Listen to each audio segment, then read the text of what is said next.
Hello, everybody. Welcome. It's Friday night, and we've got contact for you.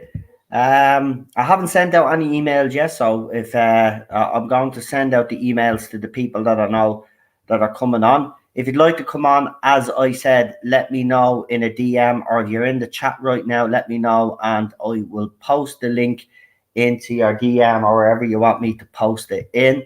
But let's bring on. I'm gonna send emails now. Sorry, I'm a little bit behind. I'm actually trying to cook me dinner as well at the same time. Believe it or not. But already, as I suspected, the Jodie Whittaker stands are not happy with the whole hashtag We Stand with John Barrowman. But we're not going to get into too much about that because we've spoken about it in the last stream. So I'm sending out emails there now to everybody that said that they were coming on. Of course, yeah, they're never happy. You're right about that. You're right about that.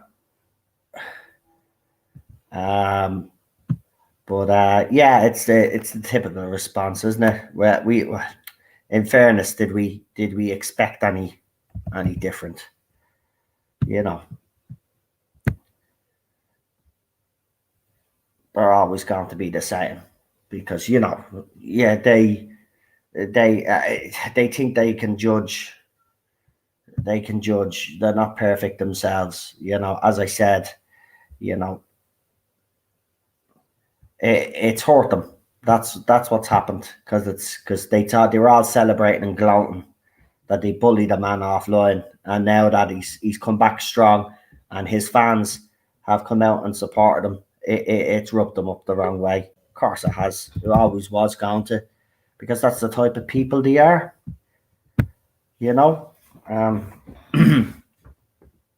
But that won't be our focus tonight. Obviously, we covered it in the last live stream.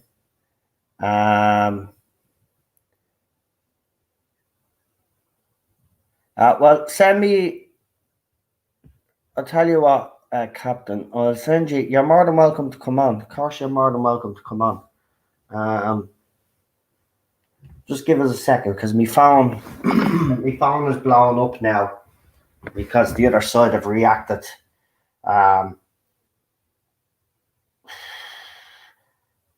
I've sent out a couple of emails, so I'm just waiting for a couple of guests. But if there's anybody else that wants to come on, let me know. Let me know. Let's see.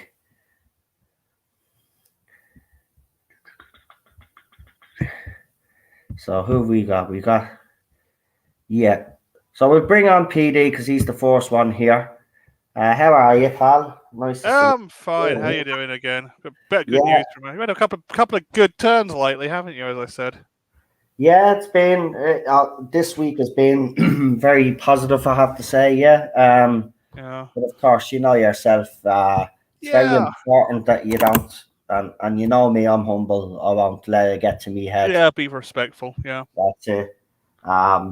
Because there you go. Testing 1, 2, 3. Okay, Captain. Yeah, I'm about to go in now and send you the link in the DMs. Melina, if you want to come on as well, let me know. And I'll send you the DM and Twitter. But as I said, people have to let me know if they're coming on. Because you know yourself, because of trolls, this is the way we have to do it for the time being. Also, we've been, might as well say it is, we have been looking into the whole prospect of doing some merchandise. We've checked out a particular site. It seems like we can do it. So we will obviously we'll get around to it. But yeah. It seems to be a good chance of having some old merchy for people, because a lot of you have said it to me over the last few months anyway, that you wouldn't mind seeing Teddy on a t-shirt and stuff like that, and having the Tardis logo and stuff on a t-shirt. So We've looked into it. And yeah, we don't have to put any money forward. It looks like so. Yeah, there's a possibility that we'll more than likely we will do it. We've got Captain Robert Apel joining us. He's in there. Lee, I sent you. Yeah, your There we email. go. Okay. How are you? Lee, bag of jelly babies here. Sorry? I got a bag of jelly babies. Finally, World Market's got jelly babies back in. So jelly baby. Just Lee is saying his tablet is cooking up. No problem, Lee. No problem. I've sent Melina the link as well, so she should be popping in as well. Daniel and Sean are actually doing a wrestling stream at the moment, so if you still want to be here, go over and support Daniel. Sometimes this does happen. We do stream, and sometimes they do clash, but there's no harm in that. No harm in that. We're a big community, and I'm sure people will go in and watch his stream if they haven't watched it now. What am I going to do? Hold on. Actually, I'm going to, on the off chance, send the link to someone that has been on the channel. I'm going to see if I can get him on. He hasn't streamed in a while. Oh God, dear God! McDonald's is running out of milkshakes. Oh yeah, that's big news. Ah. Apparently, it's big news. They're overpriced anyway. I know, Captain. I know. I'm gonna keep pestering. Now that we know what John Byrne, instead of all these fan things, John Byrne's actual Twitter thing, I'm sending him, trying to get him to, hey, come on. If you can try. Hello. Hello. Hello. That sounds like Mrs. Doubtfire. I was going to say that you actually sound like Mrs. Doubtfire. What the hell? What happened to Mr. Doubtfire? Oh, I was killed by the drink. What happened? Run over by a Guinness truck. Yeah, that was funny. Yeah. Oh, I miss Robin Williams comedy. I same here. What an absolute legend. Yeah. But yeah, we're just waiting on the rest of the guests to come on. But this stream, there's no really just for anybody that's new that joins us. So basically, anything kind of goes on this stream once it obviously doesn't break YouTube's terms and conditions. But we try to have a bit of a laugh on this channel. We do on this stream, but we also talk about some serious stuff as well. And I do have I'm gonna try get that article up now. I'm just trying to think. I think it was the Hollywood Reporter. So I'm gonna get that, and we will start off the stream with that because it was very, very fascinating to actually hear people talk about respecting the fandom and respecting the IP. So I have it here. I've actually found the article. I was going to text Tom there and ask him, mate, where's that? Where was that article that you were reading last night? It's a fascinating article. This is why I want to bring it up. But we'll talk about it now in a minute. I'm just going to wait for the rest of the guests to come on. Do me a favor as well. I'll just say it again. I don't know how many times I have to repeat it, but I'm going to repeat it again. We don't want any comments like JBot losers in the chat. So if you could remove your comments before I remove it, because I don't want to be removing people's comments. But as I said, we don't want to antagonize anybody, especially with them all being butthurt after today. So if you could remove your comments before I do, because if I remove your comments, it'll be the last warning. Because I've told this particular person several times that I don't want to hear that type of talk in the chat. So if you could remove your comments, that'll be great. Thank you. As I said, we don't want to antagonize anybody on this channel. That's not what we're about. So leave that kind of talk out of the chat. Thank you. So we got Chris in the chat. We've got a disaster area in the chat. Welcome. Who else have we got in the chat? We've got Michael in the chat. Problem being, but he'll be joining us now in a few minutes. Robert April, Melina, and are all here. There's not many of you in the chat tonight, but we got loads watching. So don't be shy. If you've never said hello to anybody in the chat, don't be shy. We're a nice bunch. Don't believe all of the stuff that you hear about us. Only half of it's true. You know, it's a false narrative, as they say. False narrative. That's true. Yeah. So I'm still trying to figure out who else is coming on. Sorry, just bear with me for a second, and then we'll throw up that article, and then we'll get into it, because it's do you know what? When Tom was reading it out last night, all I'll just say is it was very refreshing to hear a showrunner or someone that has you know, the Karate Kid is such a beloved franchise, but to hear the guys, the people behind the show, Cobra Kai, and the way they've been speaking. I love Cobra Kai. Sorry. Yeah. Got fangirl for a moment. Well, they've been being respectful from day one, haven't they, at Cobra Kai? Mm-hmm. By the way, Cheryl is just asked, she's all there. So she wants to know, what kind of Teddy merch would you want us to offer? I mean, I guess we could do stuff other than Teddy, but ha ha ha. Yeah, because some people have said they want Teddy on some merch. So yeah, if you want to give Cheryl some of your suggestions in the chat there while we're talking, please do. We'll take it on board. Because as I said, you know, it's been people have been saying it to me now for over the last year. So you know, we might as well. And you know, as I said, we're in a situation where I suppose, you know, it's a kind of a say hi. Hi. Oh, that's Captain's wife. How are you? I hope you are doing well. I hope you are doing well. And yeah, Captain will be putting in a link.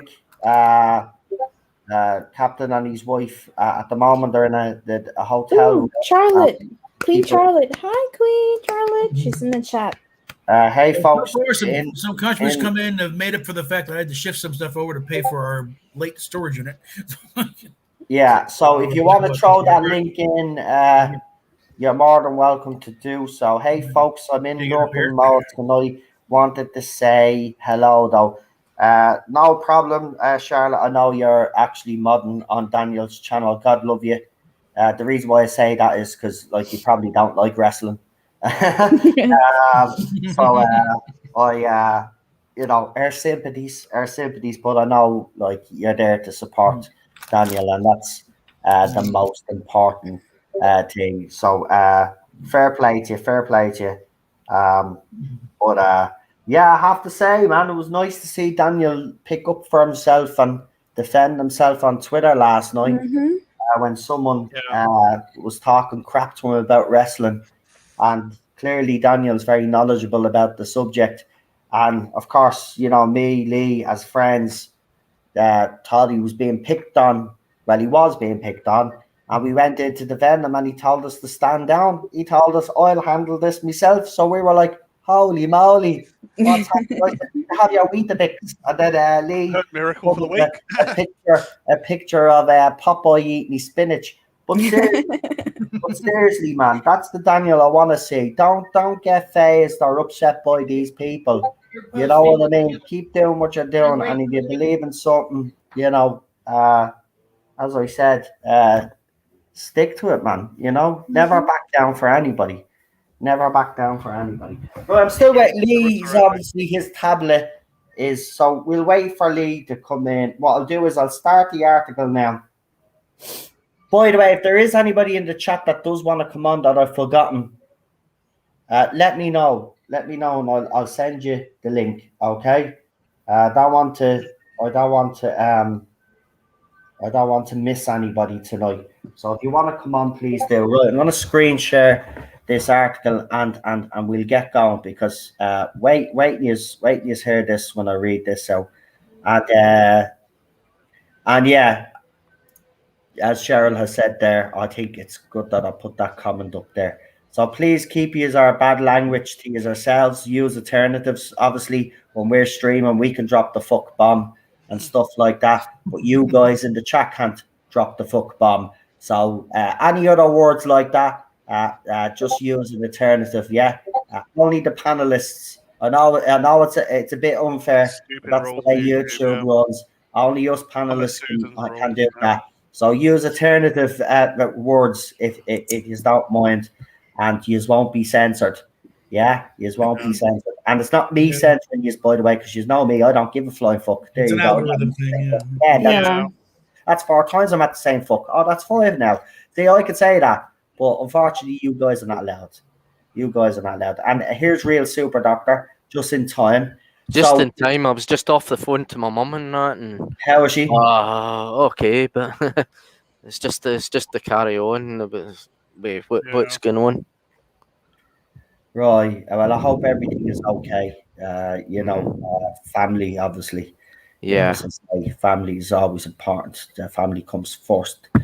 But I'll get this article up because you guys are going to be very interested to hear what an actual people behind an IP, how much respect they have for it, and we don't get that nowadays, folks. As you know, a lot of these people come in and they don't respect these type of shows. But wait till you hear this.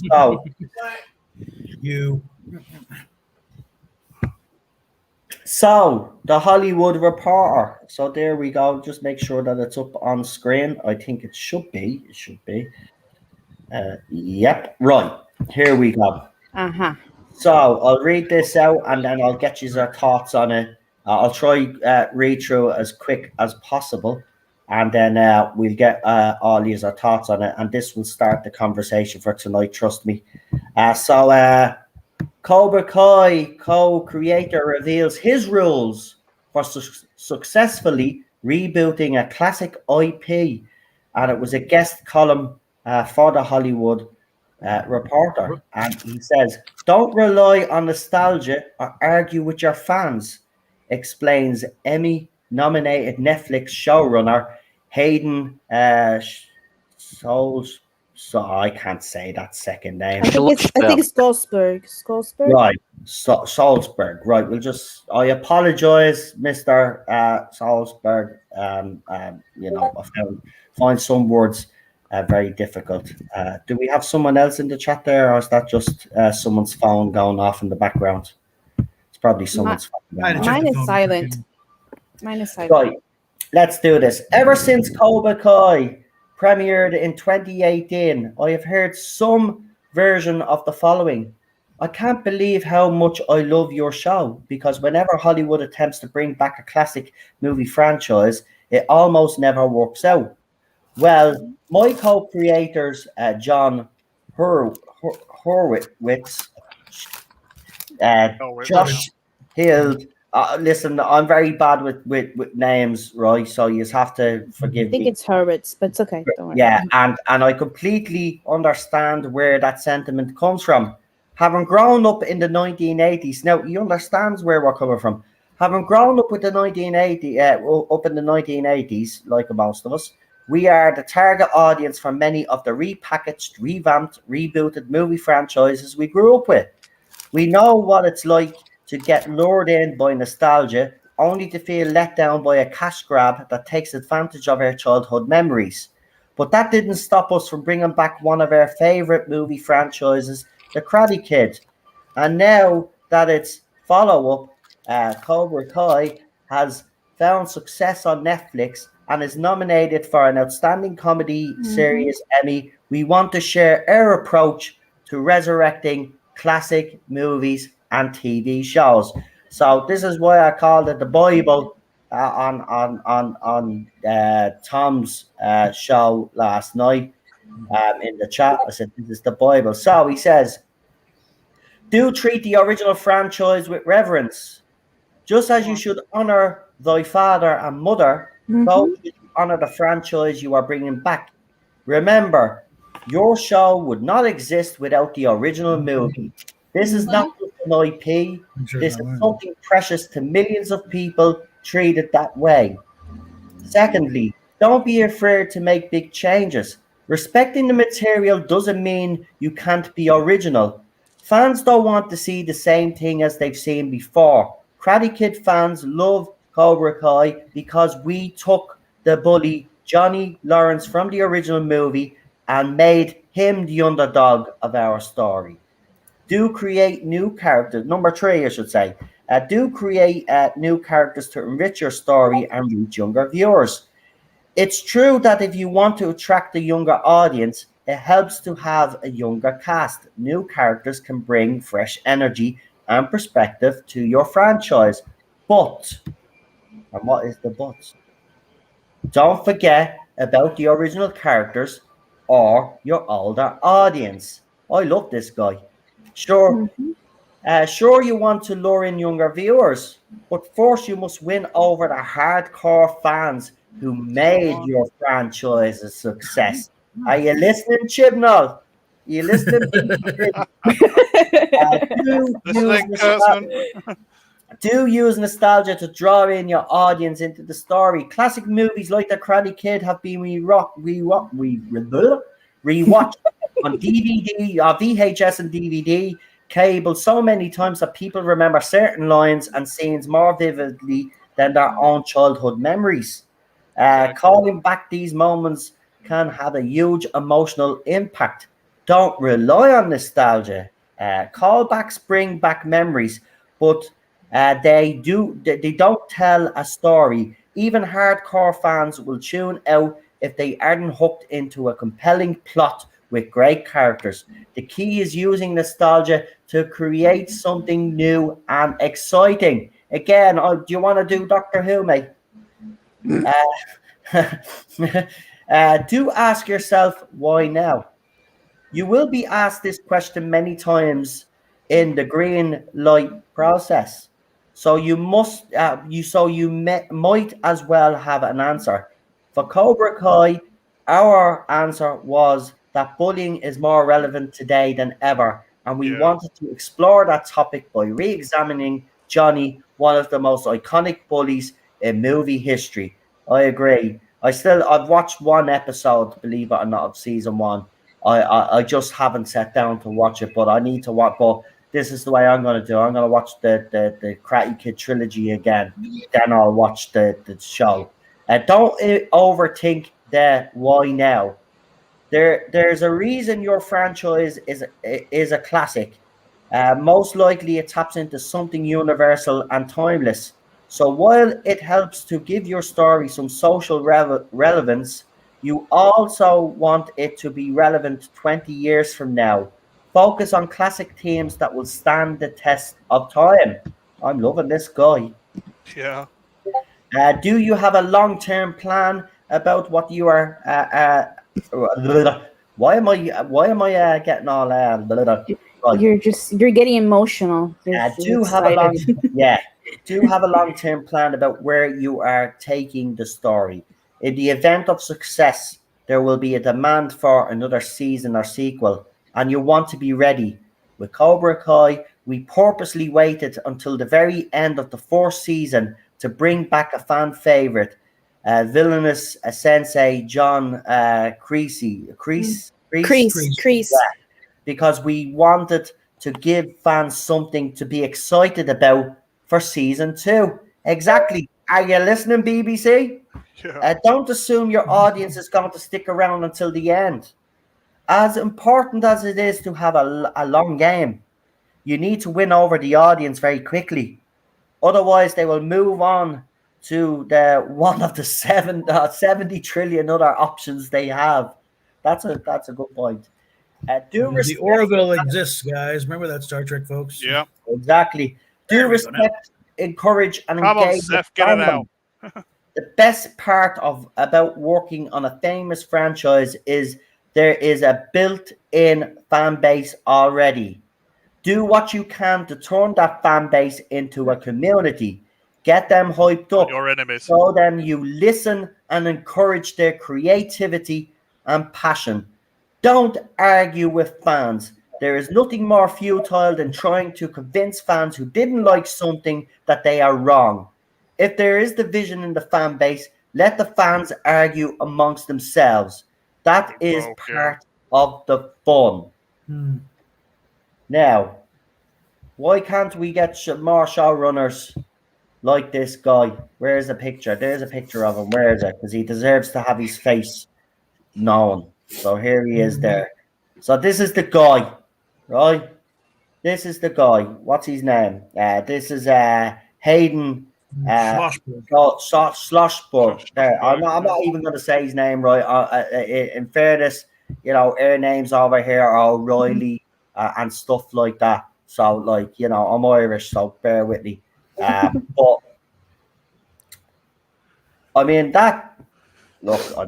what can I say? I mean, guys, I'll ask you on the panel now. I mean, if we had more showrunners like him, in fairness, I think Hollywood would be in a much better position than it's Happier in. place, exactly, and everybody would be happy. The fans will be happy, and they need to satisfy the fans because we're the ones who give the money. Exactly. We're the dollar side here, and it's that simple. I mean, an example is the movie Sonic the Hedgehog. I mean, there was a lot of people didn't like the original design that was made. They listened to the fans, and hello, is that simple? And it was pretty successful. That was nightmare fuel. Okay, when that first thing said, "Oh my god!" Oh, yeah, yeah. But the problem with the BBC Hedgehog. Why are you Doctor trying Who, to make him human? No. Right, listen, that arrogant. before we get into it, right, because I've noticed on other streams it seems to be happening a lot, and it does happen on this stream sometimes. Try not to cut across each other. So if we can just, so if someone is talking, just wait until they're finished. I know I do it as well sometimes. Sometimes. And so does Lee. And you. Especially Lee. But no, all joking. Right, that's it. You're gone. I'm only messing. But no, you're doing it already. Nice. One of us are on cameras who can't raise their hand and say, "Excuse me, teacher." No, so we'll start with you. Listen, I will say who starts first. Right, so Captain Robert April, you go ahead. You were going to make a point there. Hello, everyone, by the way. Yeah, doesn't matter. You're on air. Bad host. Shh. They know who you are. Grant. Captain, go ahead. Well, give me a lead. I think I lost the point. Right, we were talking about the article. You were going to say something about the article. I don't know. We just said him on the spot now. Right, well, we'll come back to you. Tell you what, we'll come back to you, right? What'll happen is someone will trigger you when they're making their point. So, PD, go ahead. Yeah, I think this is how it should be, you know what I mean? A lot of people would be more happier if Hollywood was this way, as Melina said. Completely agree. I just think it's a bit, how do I say it? It's just, Hollywood's just kind of lost its way. It's just jumping into activism. But this is how it should be. I mean, Captain Robert April probably backed me up on this because he was like the first one to point this out from Star Trek Discovery. The way they were just acting and everyone was like fighting with each other and they were just constantly calling out the fans, shouting at us every 5 minutes. Gaslighting, fucks. Completely gaslighting us, yeah. But that's why I feel. But I think this is how they've got. I think this is kind of how the Hollywood has got to move on. And I think Cobra Kai has been a success, and it should be the model that Hollywood should be using for now on to make television reboots and television series. Lee, would you like to add something? Would I? And keep it brief, will you, mate? So, because, there's other people that on the panel as well. Fine. Good Chapter man. 1. You know what? We should just call it the Lee Show, right? Yeah, I we think you should should. call it the Lee Show. Probably. But go ahead now. All joking aside, go on, mate. This is a rarity, isn't it? I mean, here we have a producer. I hate using the word showrunner. It's nonsense.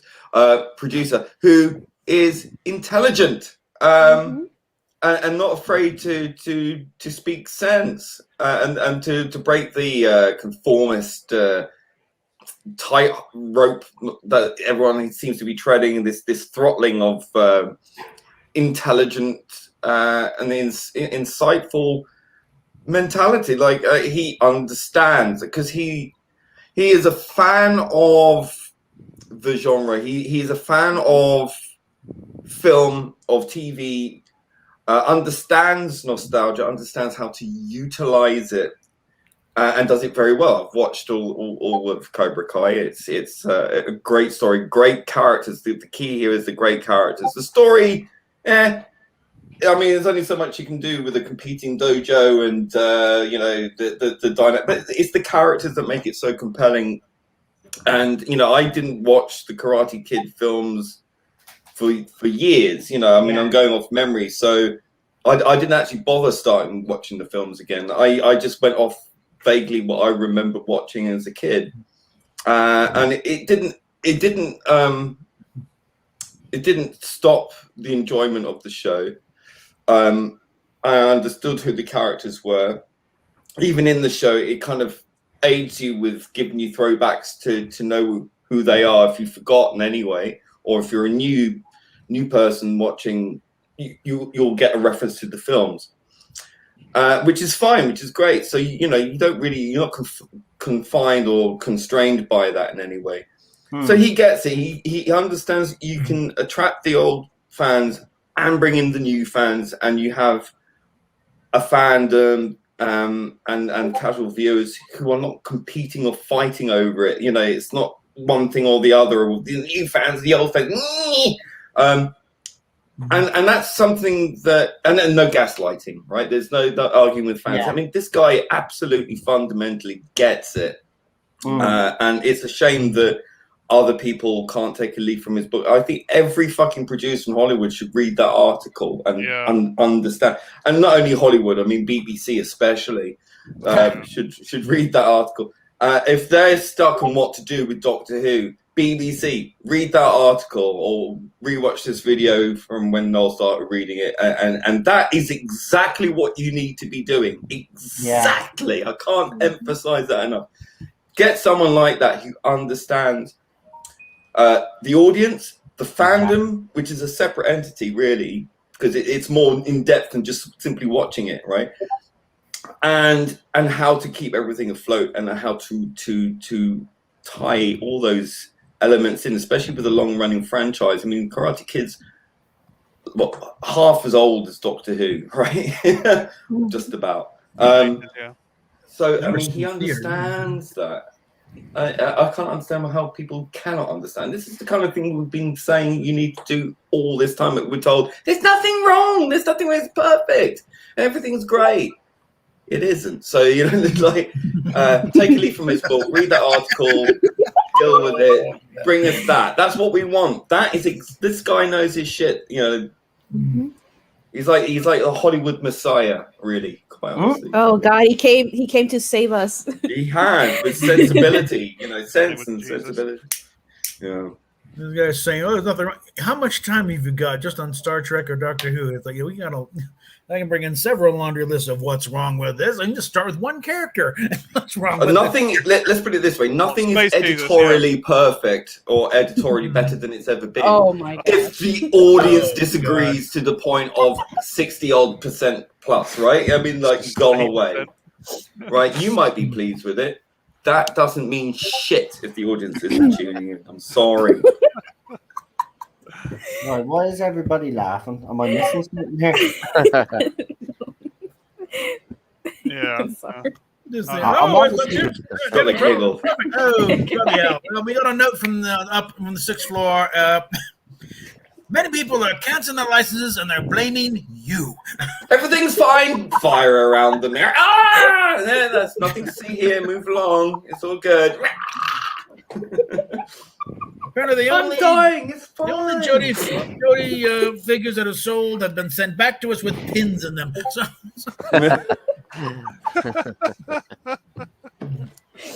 obviously, the fans are not happy. I mean, we've dropped a couple of hints, Yeah. Burning effigy of Space Jesus, yeah.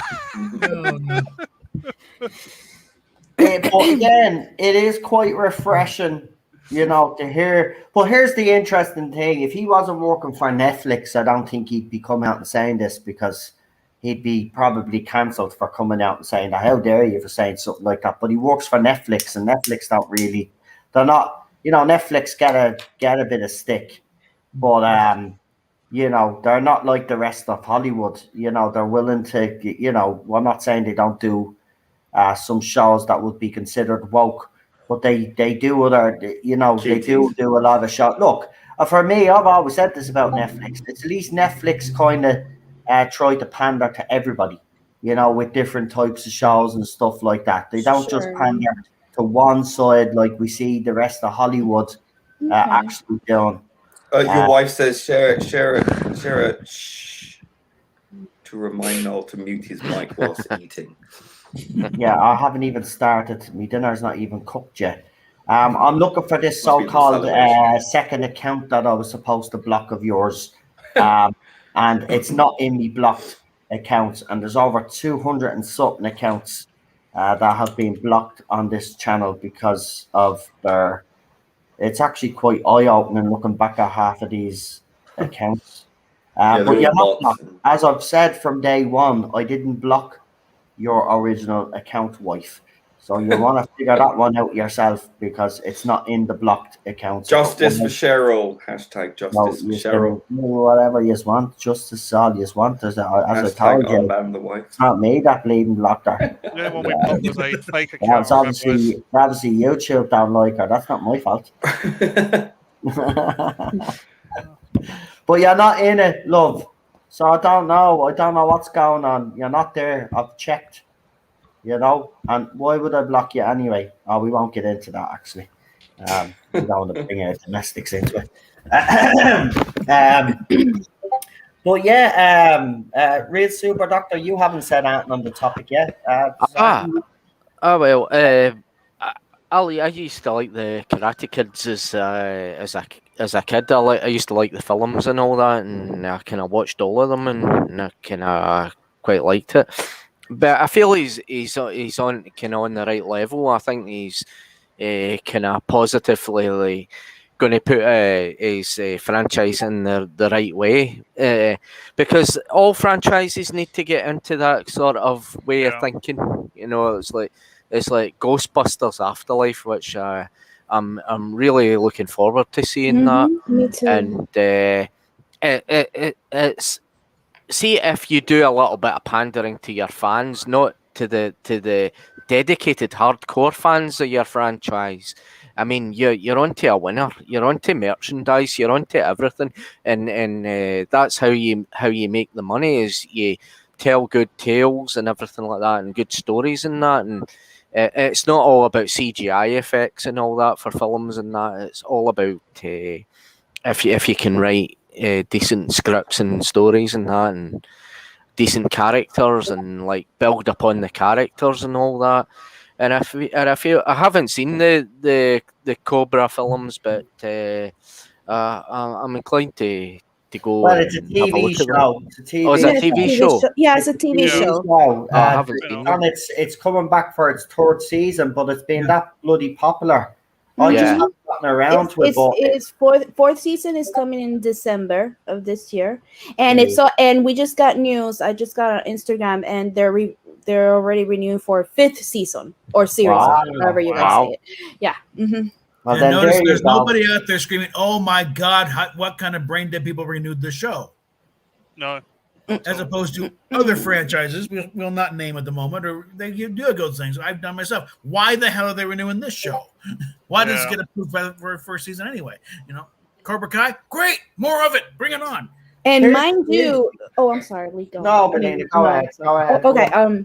Okay. I was just gonna say quickly. It started in YouTube Red. It started on YouTube. Say, yeah. That's what I was going to add. But you can make the point. Go on, because I was going to say that. Imagine where it started off. It started off where. Go on.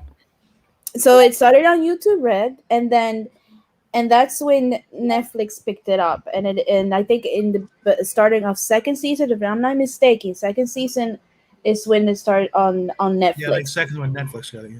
And it picked up from there, and it's gone extremely successful. And And I mean, it started just with an idea. Like, I think the three guys, the producer, the creators of the show, I think they saw something like on the billboard of, you know, the continuation of Fuller House. By the way, it's boring. I don't like it. And so they thought, why can't Karate Kid, you know, have a chance at that? Because they're really hardcore Karate Kid films. And so they, you know, they pitched the idea, and that's how they started on YouTube. And from there, it got so successful that they started to turn it, you know, like a full-blown series, and that's when Netflix picked up. So yeah, that's that you know, it started from, and I think yeah, you had to pay, right? YouTube, that was YouTube Red. I think Yeah. it's called. Red does, Yeah. but, you know, Yeah, that's you had to by the pay. wayside. Yeah. So, but now, obviously, the first season that started on YouTube, it's on Netflix. So, yeah, but look where they are right now. Yeah. To be fair to Fuller House, it's like it really is just a straight continuation. Right. It's the same writer and the same, you know, same type of humor. So that if you liked it back in the day and you still like it, then you'll like it. Maybe because it's me. I never liked Full House. I don't know why. Well, there you go. But like, I try to watch it, and again, it's like, no. But as far as like, I mean, Cobra Kai, what made it so successful is because obviously the creators are fans, but not just that. It's like, I mean, obviously you can't please every single fan. Obviously it's impossible, and there'll always be a crowd that's gonna nitpick everything. And you don't pay attention to that. I mean, pay attention to the people who are actually passionate, not the ones that are the annoying ones that nitpick everything, just the passionate ones. And they added just a perfect balance of nostalgia and what you know, what it is today. I mean, obviously we have Facebook, we have Instagram, we have smartphones, but they didn't really overuse it in this series. Have you noticed it? It's not like they didn't exaggerate that much. I believe that they balanced it perfectly. And also, can I talk about that? It's not that woke. Can I say that? It's not. It really wasn't. I think it was just a show for you to enjoy. I mean, it was just fun. That's what I want. Fun. And it's funny because Johnny is, I think he's kind of like all of us, you know. I don't know if you see, there's this moment where it says he's gender what. Yeah, we accept boys and girls. He's like, gender what? He's like, is this a prank call? And it was great. I loved it. I was laughing so much. I was like, yeah, it does mock a lot of the current day stuff mercilessly, and it's really funny, and because it takes fun at all the po-facedness of it all. It's like, and it shows you the generational difference. Like these older characters, like, what are you talking about? And he mocks them as being snowflakes and stuff. It's really funny. And the younger characters are great as well, and they're more complex. They're not just shoe-ins. The female characters aren't written to be overpowered or perfect and not flawed in any way. They have their flaws, the same as the guys. And because it's about karate, if you're using karate and you're a female or a male, you don't necessarily have particular physical advantage because you're using tactics and special maneuvers, which kind of balances out because you're not using your weight or your muscles or your bones in a particular advantage. You're using strategies and focusing energy and things like that, which sort of levels that playing field. So it's not making it unbelievable. I mean, they're like certain finale episodes can be very over the top, but I mean, it's still entertaining and good fun, and it's still within the realms of physics, you know? Yeah, and it's cheesy fun. It's cheesy fun, like very 80s cheesy kind of fun. Funny. It's fun. It's funny, and it also has depth and pathos to it, which the characters you grow to love them, or you grow to hate them if they're the villain. But they're nuanced, you know. There's so many layers to them, and it goes beyond the original films, which I think improves upon what you had in the films from that 80s style of filmmaking. And it has reverence, but it doesn't just focus on sticking in the past. It brings all of those elements to the fore, to the future, and how things have changed and moved on. And so you've got that continuity, but it expounds upon that, and draws in these new characters. And it's fascinating to watch that interplay, also the generational differences and all those complex character traits and interactions. It's beautiful to watch, and it's so engaging, right? You care deeply about these characters, and that's wonderful, because it's so lacking in pretty much everything else.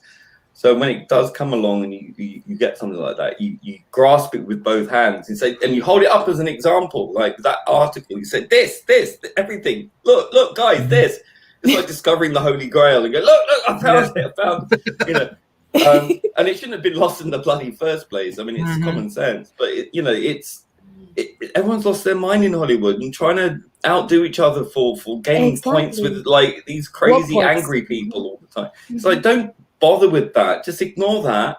It's a minority. Oh gosh, it's exactly. It's like, I mean, they're not marginalized groups, by the way, right? These are the most empowered groups in existence right now. Right now, exactly. And that kind of power obviously gets very corruptible. It is corrupted because they utilize it to control people. And that's not okay. And listen, I'm speaking against one of them, right? Like, it's one of the so-called marginalized. The only reason we're marginalized right now is because these crazy, unelected fucking voices claim to speak for me and piss everyone off, making it worse for me. I don't need it, don't want it, didn't ask for it, didn't vote for it. And I certainly don't want it infecting my entertainment too, because I want escapism the same as anyone else. It doesn't matter if you're gay, straight, trans, whatever, like black, white, you name it. Fuck all. Don't care about any of that. All we care about is great characters, great stories. And hey, if I can see myself in any one of these people, in any, regardless of sexuality or gender or race, whatever, that's great, because we should be beyond all that superfluous stuff. It's superficial. And being able to see yourself doesn't mean they have to be just like you. Exactly. That's narcissism. That's By the way, something to tell you is all. We're going to have a very special guest coming on soon. I dropped them a DM, and they've agreed to come on. I think I know who it is. So they'll be join us. Yeah, don't spoil it. So they'll be joining us soon. They said they'll be in with us soon. But keep going, guys, because this is fascinating. Well, I got a couple of things. Like further down the list, there should be a correlate. Don't assume your audience is going to stick around until the end. It's also, you basically don't take especially the hardcore, longtime fans for granted, because at one point you will piss them off enough that they will not come back, and they're the hardest. Exactly. Yeah. Once apathy sets in, that's it. Yeah, it's over. Exactly. They're not coming back. Over. It's happening with Cowboy Bebop right now. I've been a huge fan of Cowboy Bebop. Like, I would say probably when I was 9 or 10 years old, because that's when I first got cable in my room. Thank you, Mom and Dad. And so when I got hooked on Cowboy Bebop, I was like completely hooked. And I knew that the moment that they were going to announce a live action, I was like, this is going to get so bad, because I remember Death Note. Have any of you seen Death Note? I'm a big fan of the anime series, of course. And when they made the live action on Netflix, I laughed so hard. Literally, I had tears running down because it was so bad. And I was like, it's going to be just another Death Note. And right now, okay, here, let's be realistic. Faye Valentine, the character, she is a very sexy character with her boobs, and she's dressed very provocatively. Okay, that came out wrong English, but you get the idea. But so, okay, let's be realistic. If we're gonna make a live action, okay, they're gonna make the live action, yeah. All right. She's a femme fatale. I mean, right. She's a femme fatale. Exactly. You don't have to dress her like that. Exactly like that. Yes, there's cosplay. All right, we get it. But it's like one extreme to another. I mean, I know it's animated. Might as well put her in a burqa or something. Or put her, exactly, or what is it called, potato sack kind of thing. But okay, uber modesty. I mean, like, these people claim to be liberal, but they are the most conservative people. What happened there? It's like, I mean, there's nothing wrong with showing the sexuality of Faye Valentine. She knew that she was attractive. She knew that she could use her sexuality and her attractiveness to manipulate and have her way. And that's actually nothing wrong with that, because she's a strong female character. She really is. I love her. I really do. And hello, I'm a straight female, and I'm like, whoa, she's freaking hot. But then, okay, I get it that fans shouldn't be like bitching about, well, Faye Valentine, she's like, she had big boobs and that. Okay, I get it. But the actress who's playing Faye Valentine, I forgot her name, Danielle, whatever her name is. Yeah, I've seen her video. She's I've seen her video. Whatever. I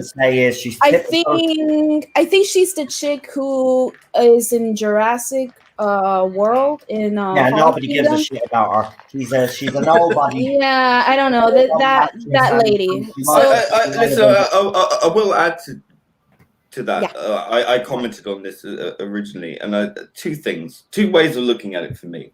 One, a lot of comments were kind of specifically made about her being unsexy and stuff like that, which I think is not right. All right, I think that she had a point, and some of her points were quite amusing. I thought. I think she handled it quite well at the start, but then it kind of went on and it's like went off on a tangent. And it was like, okay, you've laboured it. The other point is two things really. One, the studio has to understand what the character is and to portray it right. Second is to hire the person who wants to do it that way. And if you have neither of those willing to budge and want to make this character a modest character, that's not the character. And if you're going to get someone who's going to bitch about it later on and say, well, I don't know, I'm not I'm not 6 foot, well, then you're not the right person for the job. And perhaps you shouldn't have accepted it. Perhaps they shouldn't have offered it to you. Perhaps they should have offered it to somebody who does cosplay, who can act, and who is willing to don the correct costume. Yeah. Not saying that it should be as overtly sexual. Talking about the costume, actually, and that's the part that kind of pissed me off about the whole video.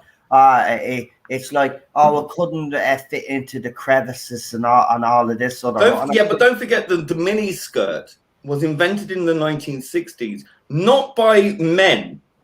It was invented by women who wanted sexual liberation. Again, this is going back to like what we were saying in the previous stream. It wasn't sexist to display your sexuality and your femininity. It was an empowering thing to say, I don't care. I will not dress conservatively just because of you. I will dress and show my sexuality and empower myself, and not be afraid of catcalling. It's owning it. It's owning it. Yeah. And that attitude has become more like draconian and conservative as these so-called liberals who are now illiberal declare it as being a sexist stereotype. And it's like, well, okay, you guys actually, you remember, right? You burnt the bra. Remember that stuff? You invented the miniskirt and made it popular. Remember that? Right. And yeah. Sorry, Lee. I know you're very passionate about it, but like there's others on. Just let me get to the rest of them as well. Shut up. So, Melina, you were going to make a point there. Go ahead, and then Captain Robert April, you were going to add something as well. So we'll go with Melina first. Yeah, because hello, I'm a woman, and so I defer. It's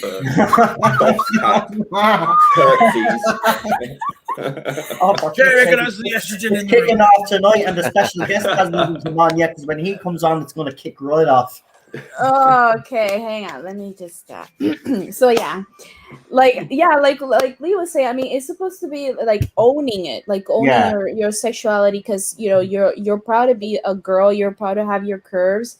I mean, it's all about like, okay, me for example, I'm a t-shirt jeans kind of girl. I'm a little, when it comes, shy to that. But there are moments where I'm like, okay, I want to really own what I have, the body that I have, and it's normal, it's fine. It's just in a way to make me feel more empowered. It's not something that is like shoving into your face or something like or well, how do I say this? Like just sexualizing myself. It's not about that. It's just owning what I have, my curves, and just being proud of it and not be ashamed. And that's the thing. That's going back to Faye Valentine. I mean, there's nothing wrong with that. You don't have to make that the exact same costume. Like I said, you can't nitpick everything, but that costume is just, what the fuck is that? It's awful. First of all, it's awful. The actress, boring. It's boring. I wouldn't chosen that actress, to be honest. And third, I was on her side in that video at first because I get it that the fans were like, oh, I get it. But then it's her attitude. Why does she have to be such a bitch about it? Like, I get it. I mean, I get it. We have to make changes in the costume. I get it. But then why do you have to act such a bitch? I mean, to the fans.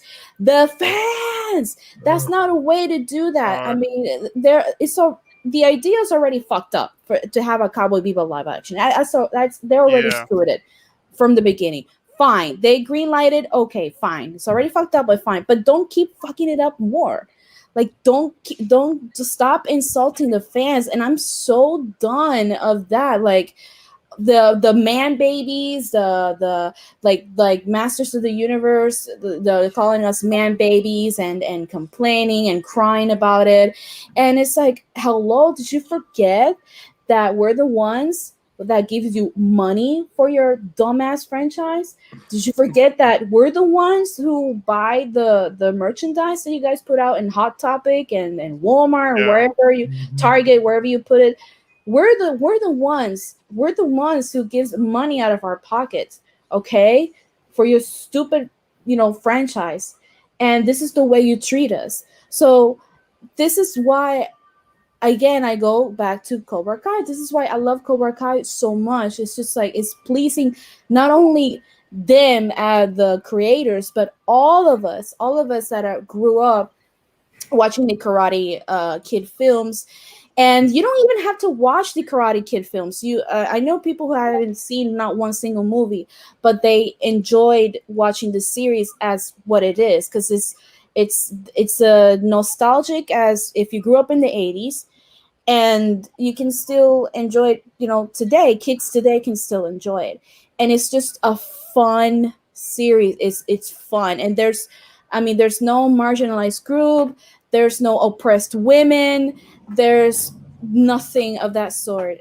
Everybody is absolutely equal. The women have their faults, and they have, not even the Sam, who is the daughter of God, I forgot, Daniel.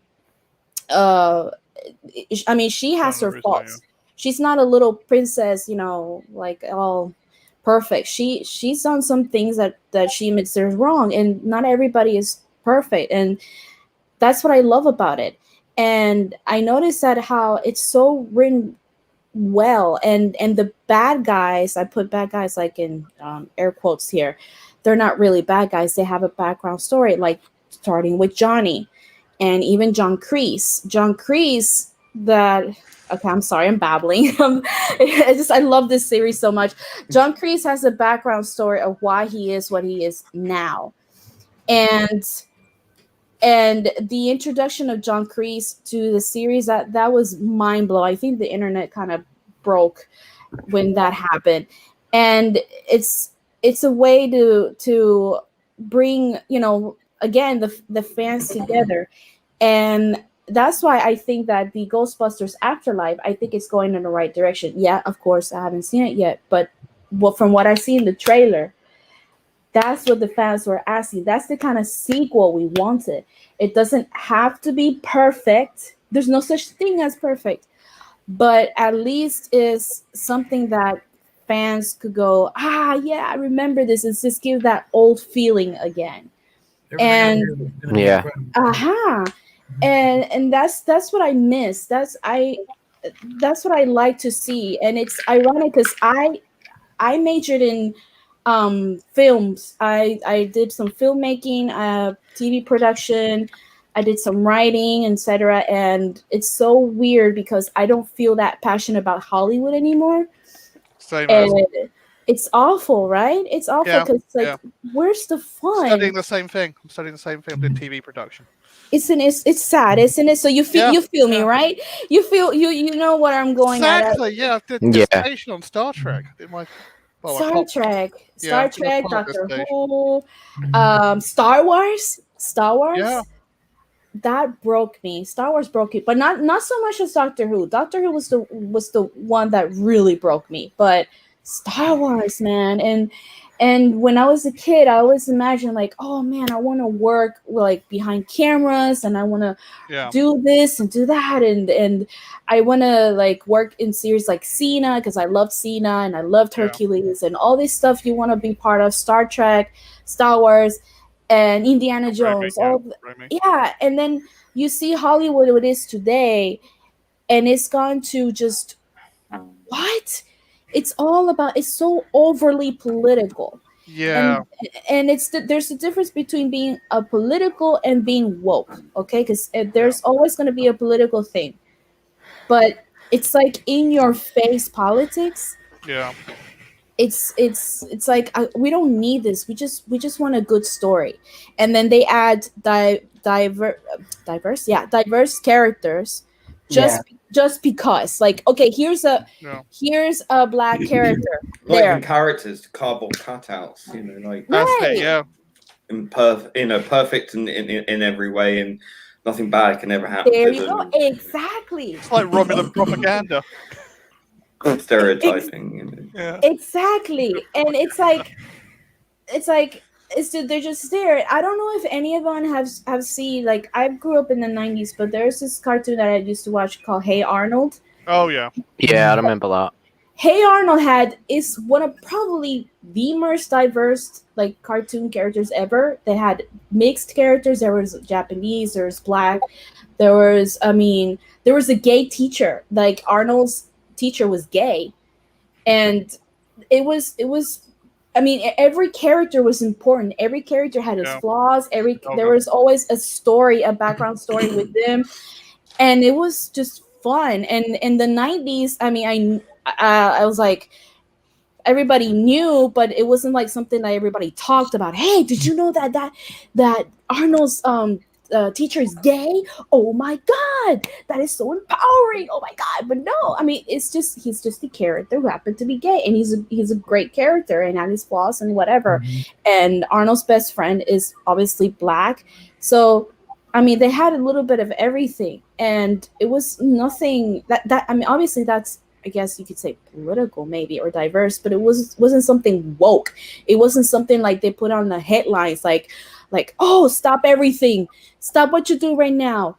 Arnold's teacher is gay. It's like they think they're the first people to have come up with gay characters or something, or black characters. It's like, this isn't new. You know, I know you're congratulating yourselves on this stunning and brave victory, but you're a few decades late on this. You know, really. It's like when they try to tout, we're bringing diversity in Star Trek. Star Trek practically. First day one. You're a Rachel Kiss on television back in the 1960s. I mean, come on. Wasn't it the first kiss in what year was it? The first kiss that Captain Kirk, right? He had first kiss. Well, they cite it as in reality, as far as Star Trek concerned, really it was like the year before when Kirk and Barbara Luna, because she's Filipino. But Asians don't count, and even right, it's got to be white, black, and for them to really count it. And even then, really, there was a few kisses earlier on different shows. I love that episode, Play as Stepchildren. I have to say, it's Star Trek just kind of got the big spotlight on it. Yeah. Third season episode, Play as Stepchildren, is an absolutely brilliant episode, especially what he says to Alexander about the Federation.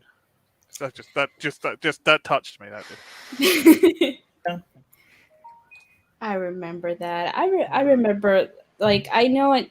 I still have the VHS tapes because my pastor, he's like the biggest nerd ever. He's a huge fan of Doctor Who, huge fan of Star Trek. He's a DC comic fan. He's like a really huge nerd. He's the kind of guy that prays wearing, I'm not joking, a Justice League t-shirt. He is amazing. He's awesome. And he has like a huge collection of comic books, and he's an encyclopedia of everything nerd. He's like the biggest dork I've ever met. And I told him that, I was like, I can't believe you're the biggest dork. And he's like, amen. But yeah, he has the VHS tapes, and he has a collection. I'm telling you, he's a huge fan. And I've seen some of them from those old tapes, and I remember seeing that kiss, and I thought that was the first kiss ever of the interracial kiss on TV that was ever happened. It's gotten the most press. Yeah. Right. Attention, most attention. Joey Heatherton and Sammy Davis Jr. sharing it, or Langston Sinatra, they didn't get the press. Yeah. Yeah. There's a couple variety shows here and there that got but this is the one that it's like one of the first scripted drama where it's actually in the script. Yeah. So Yeah, great episode. But even then, I think another show actually beat it by about a month. Yeah. Yeah, I love that quote he says to Alexander. He goes, Alexander, where I come from, size, shape, and color makes no difference. Nobody has the power. Love that quote, that line. Perfect, Shatner. So, I just want to kind of slightly change the subject a little bit, because it's all kicked off on Twitter over the hashtag. Quite predictable that now these fans have dug up an old Mary Sue article, and they're trying to use that. Mary Sue, you've lost the argument already. Try and cancel John now. Also, one or two of them have come in and attacked me. One actually wrote up, it's a effed up world when your leader is Noel's on. I'm nobody's leader. I put up a hashtag that everybody got behind.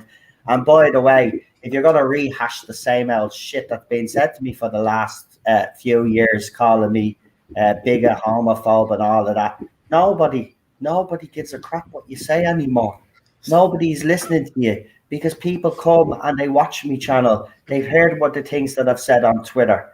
And I've explained certain things. Someone tried to throw a quote at me that I said, right, and tried to call me racist. And if you read the quote, right, there's nothing racist about it, but I did in that exact stream. Lee, I think, was on that stream with me, and I did actually clarify what I meant by that comment. But they tried to throw that at me the other day, and I says, by the way, China is not a fucking race, it's a country, you bleeding idiots. So don't be coming at me with that crap again, right? Race, China is a country. Predictable as usual. I did say it. They'll throw their toys out of their pram. They'll try find something else now. They're going into the post where John Barrowman retweeted the trend, and there's a couple of and again, I'll prove again, because I'm about to put up a tweet there now in a second, right? And you'll see some of these vile creatures have been involved in bullying fans in this fandom, and they're the ones now going into John Barrowman's account now, and they're trying to rile him up again, but they'll be obviously overshadowed by everybody still putting up that hashtag. But I just wanted to actually fill you in. As I said, it's predictable. They're predictable. They're not going to cancel them no matter how hard they try. And if you want to dig up an article from 2015, so be it. Go ahead. At the end of the day, the fact that you are willing to keep throwing John under a bus just shows how disgusting you people are. So, as I said, quite predictable. My guests should be along very, very soon. But go ahead, continue what you were talking about there. Just wanted to get that out there and let you know. As I said, quite predictable. I predicted this earlier on in the stream. This is what these people do. They think that we don't know them. We know your every move. We know your every So move. predictable So. now. Yeah, beyond predictable at this point. It predicts itself, you know. It's nothing but predictive tech predictable, you know. Oh, we've got a lot of noise going on. Sounds like a heartbeat. What's happening? Yeah. Oh my God! So, Capaldi. Somebody said guest. Gosh, the guest is coming. Is Capaldi? I would die. Yeah. I would die. That would be it. I mean, I'd love to see that happen, but I'm going to be out straight. I will never get anybody connected to Doctor Who. oh no, We actually handle no. that many I bros in one admit. chat. Yeah. Imagine I if it's admit I Tom would. Baker. But I'm at peace with that. Hello. You know, these fans have done such a good job at trying to, you know, make me out to be the villain that none of these would touch me with a barge pole. But you know, I don't really care. You know, if people are not willing to come and check out my channel and see what kind of person I am, Yeah. everybody will Go on a you know, stereotype. they know themselves that I'm not any of these things that these kids accuse me of. But there is a lot of noise going on in the background there. I'm sorry. Hang on. Let me turn off the fan. Oh, is Oh, it? it's you, is it? Oh, well, we won't say I that. turn it away. I turn it away. It's just like it's again. I'm sorry. It's really hot. No, it's fine, Melina. I turn it away. It's getting hot in here. Good, I won't good, finish it's that awesome. sentence. It's because they mentioned Capaldi, and then that's why I had to turn off the fan. I'm just kidding. Hang on, let me turn it She's off. having hot sweats, quick. But seriously, imagine being that much of a dickhead that you're gonna try drag up an article from 2015 now to try start all this hate up again because a hashtag trended. It's absolutely disgusting. I'm I about do to it all see the time. those screenshots now. So you can have a look for yourselves. But it's truly disgusting, but it's predictable. It's predictable. They're butthurt right now because they didn't realise or they didn't anticipate that John Barrowman is very popular in this fandom. It doesn't matter what you say. And he's loved. He's loved and he's respected. Listen, when the original incident happened and we found out about it, right? Fans had moved on from it. He had apologized 4 times now. He doesn't need to apologize to you guys anymore. If you can't accept his apology, that's on you. Not on him, not on his fans. That's on you. And if you can't get that through his thick skulls, well, then I suggest you leave the fandom. Exactly. Just or ignore him, block him, or I don't know, ignore him, block him. It's like they're not okay, excuse me. Whose past is perfect? Who hasn't said something cringy?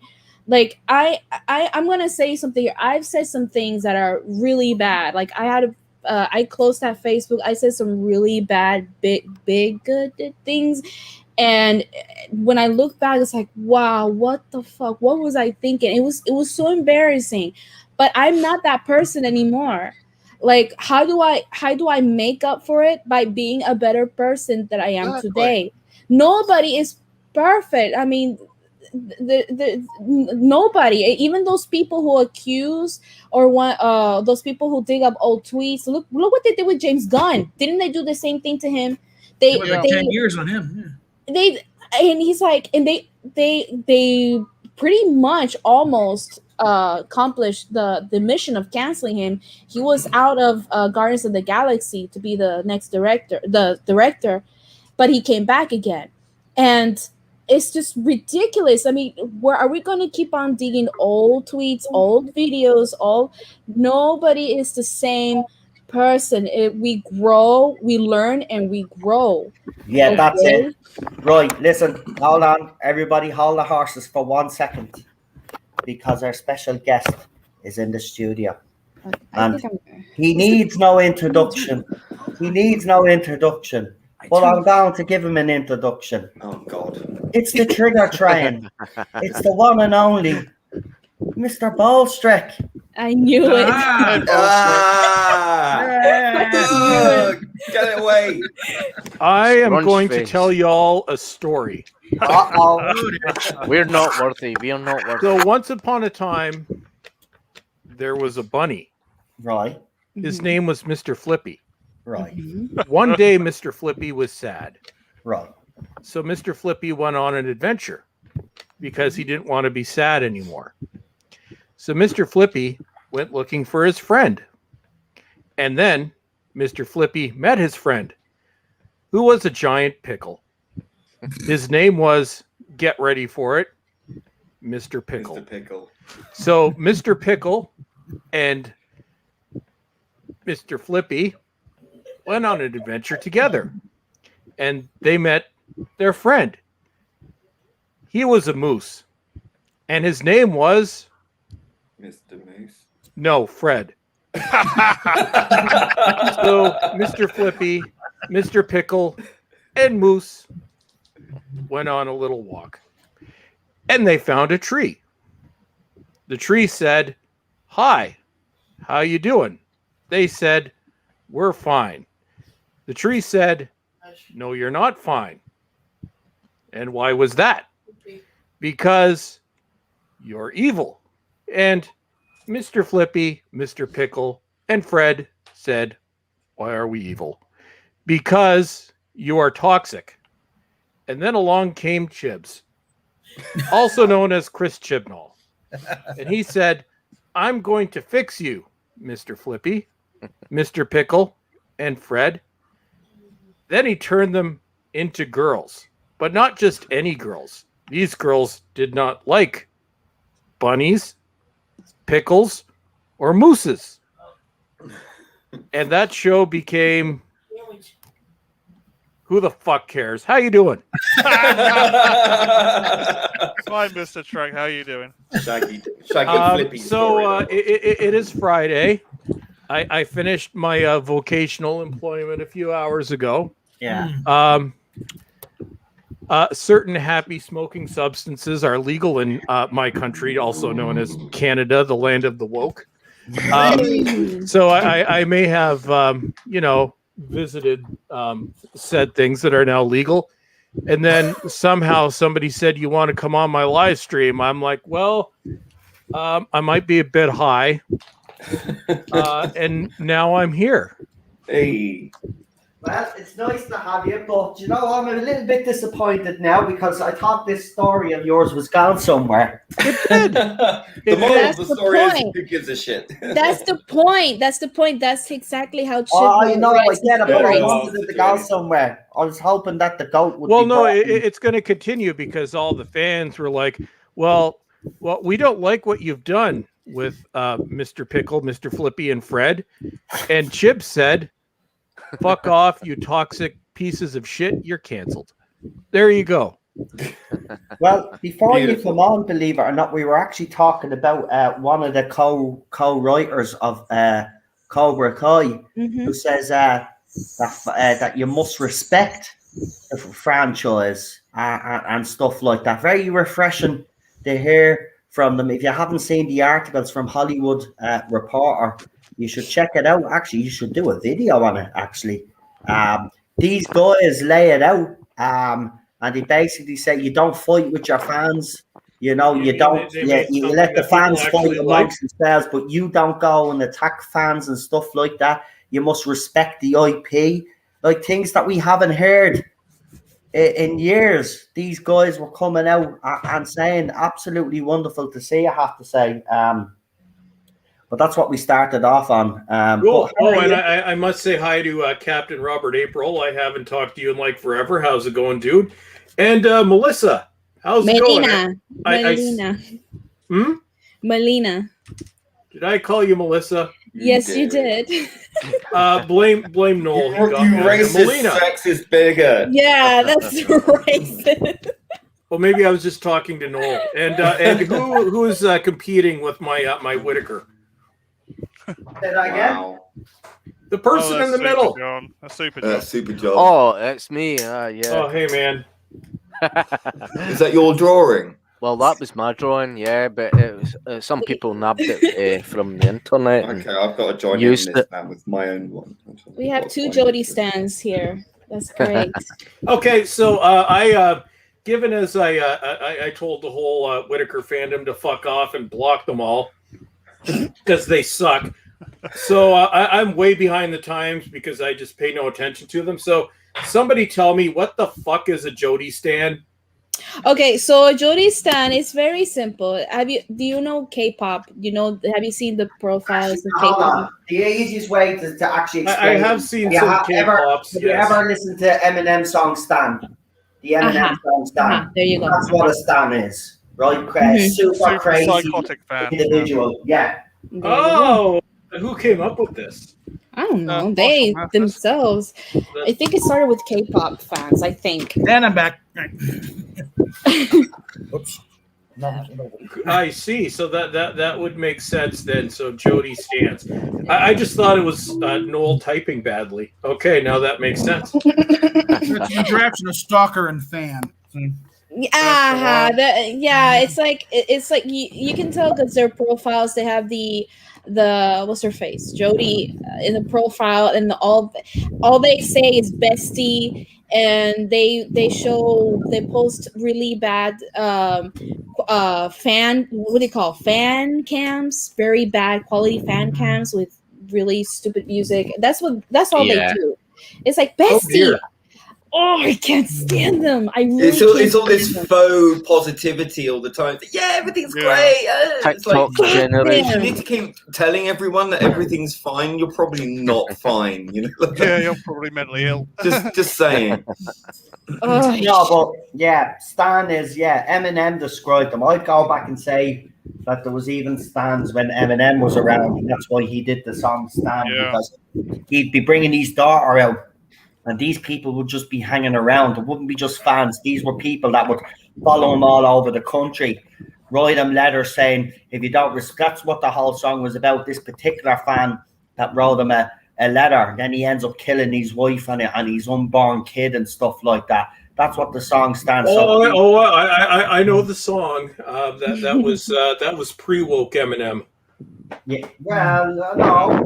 Did you not hear his latest tunes where he actually came out? Eminem made that Clinton video, and I haven't watched him since. Is he not woke again? Is he normal? He's come back out now. He came out with a song slagging some girl tried to cancel him, and he wrote a whole song about her. No, I may have to check that out. And I forget the name of the song, but it's brilliant. He starts off by, I have an ear infection instead of ear infection. He says ear infection. I have an ear infection and stuff. And he starts slagging your woman off. He even slags her, like he says, come on into me car, I'll give you one and all of this crap and stuff. See, I actually consider it a good thing that I'm not aware of this, because as you all know, I blocked them all out of existence about 8 months ago. Life is so much better now. And it's like they come up, I'm like, it's whack-a-mole. I'm like, oh, you're one that I missed. Pop, gone, block. It's the best way.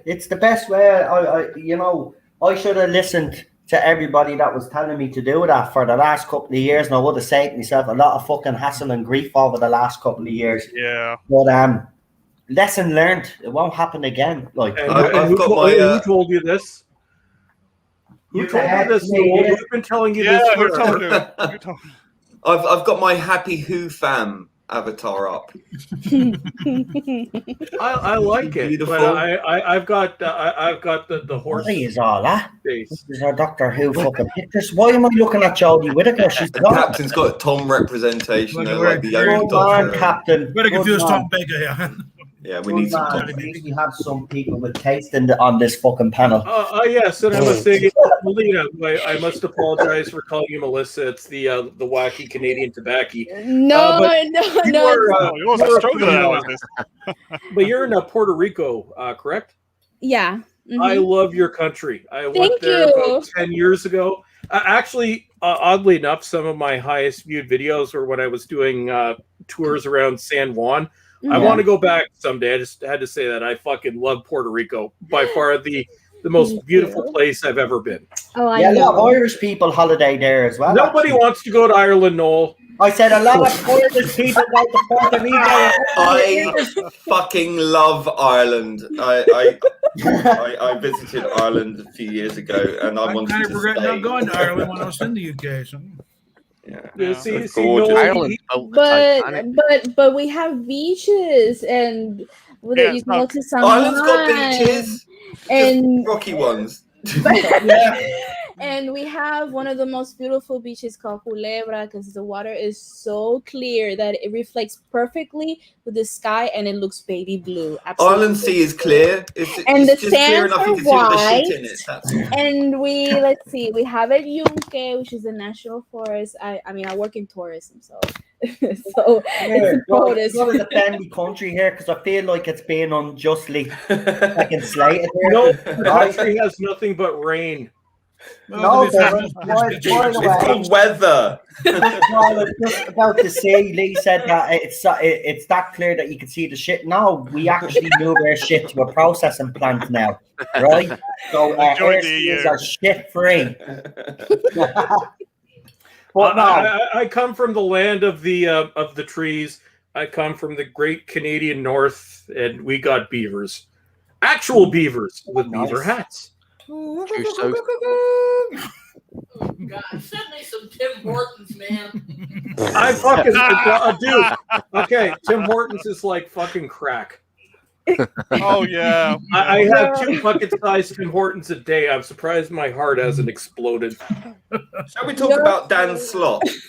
Oh yeah. fuck him. I wanted to bring Dan him up. Slut. I mean, Dan Slut. Hold on, right. I wanted to bring him up because last night I was seeing all of these posts from Melina, from Lee, and other people that this guy was on a blocking spree. Cabrón. So I decided to go in and type totally. his name in to see what the story was. And guess what? The bell end fucking blocked me. And then Lee showed me the post. He's blocking people by association, right? Now, listen, Dan. A diverse group of people from marginalised groups like me. Excuse me, are you Is talking he the ex-CIA bloke? I'm not finished yet. You'll wait till I'm finished. Carry on then. Come on, get to the point. So, We're waiting. Anyway, I explained to this muppet that I follow people that are left-minded. I follow people that are right-minded. And obviously I follow people that are centralist, whatever, right? But at the end of the day, you have no right to be going around blocking people by yourself. That's ridiculous. You can block who you like, but not for those stupid reasons. I got blocked by Paul Cornell, man. No, sorry, we're getting into all this. I blocked him first. I think everybody get blocked by Paul That's Cornell. a badge of honor, Bolster. I blocked him. Badge of honor, my friend. I blocked him as well. Paul Cornell. I Yeah. don't want to go into that with me. He blocked me straight away as well. He blocked me. I'm a Puerto Rican. I'm a Latina woman. He blocked me. That racist, sexist, cabrón. Homophobe. Yellow teeth. He said mamabicho, un cabrón, el hijo de la puta. That's what he is. Hey, yes. Set up the post that you found of his where he was talking about where he was blocking hate groups because of certain people out there. Put it up and let's show how hypocritical the asshole actually is. God, I'll send you my tweet that I mean, because I can't share. You can't screen share. I forgot to share on your tablet. Yeah. Let me find it and I'll send it to you in DM. Yeah. Wait till you see this. This is how hypocritical this moron is. Right. He's a lunatic. Good writing. They're all are. Lunatic. Everyone I dislike is a fascist. It's like that makes you the fascist. I've been canceled, called bad names, and blocked by Gary Russell, formerly a Big Finish, who I gave many thousands of dollars to. Yeah. I'm going to say that Gary Russell is a douche. Yeah. Nice. And that's just you being polite. That's a bit, yeah. So yeah, Dan Slott is like the American equivalent of Mr. Tardis. No. We call him. What was? Oh, I'm baked. What was his new name? Is Mr. Beardy Woke Pants Piss Baby Reviews.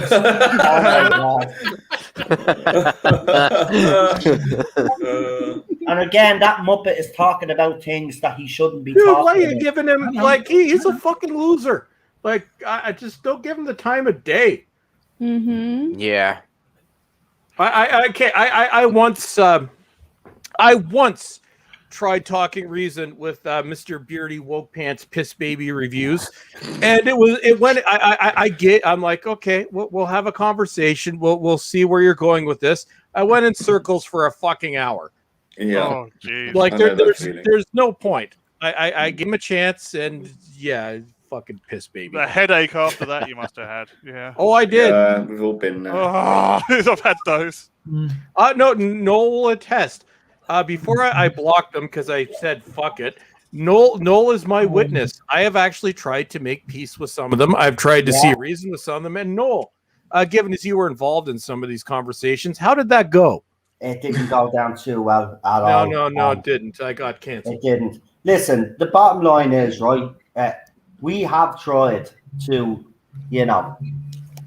try to make things better in the family, because we're the ones that get it in the neck. We're the toxic ones in all of this, right? We know it's the other side, but we do, and they even behind the scenes has made tremendous efforts to try and talk to these people, see your point of view, and then they'll tell you, oh yeah, we get your point, and then the very next day then they'll be up on their Twitter account slagging them off or slagging me off or something like that. So it's like talking to a wall. It's talking to these, but I do like that new name that you have for him. What's it again?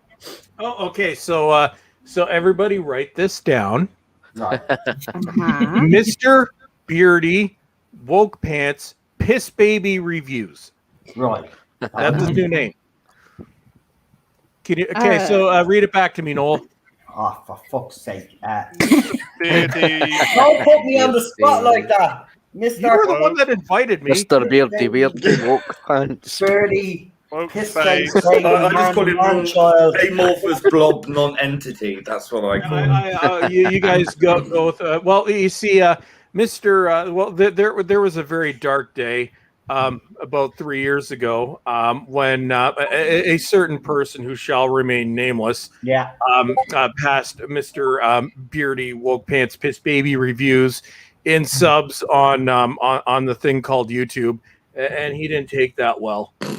He hasn't liked me since. Yes. I sent it to you, Noel DMs. Okay. Okay, I got a copy of that in my wrenches Rolodex. We'll call him that in future. What was it saying, Noel? Why did you bring this stone bastard onto your chat?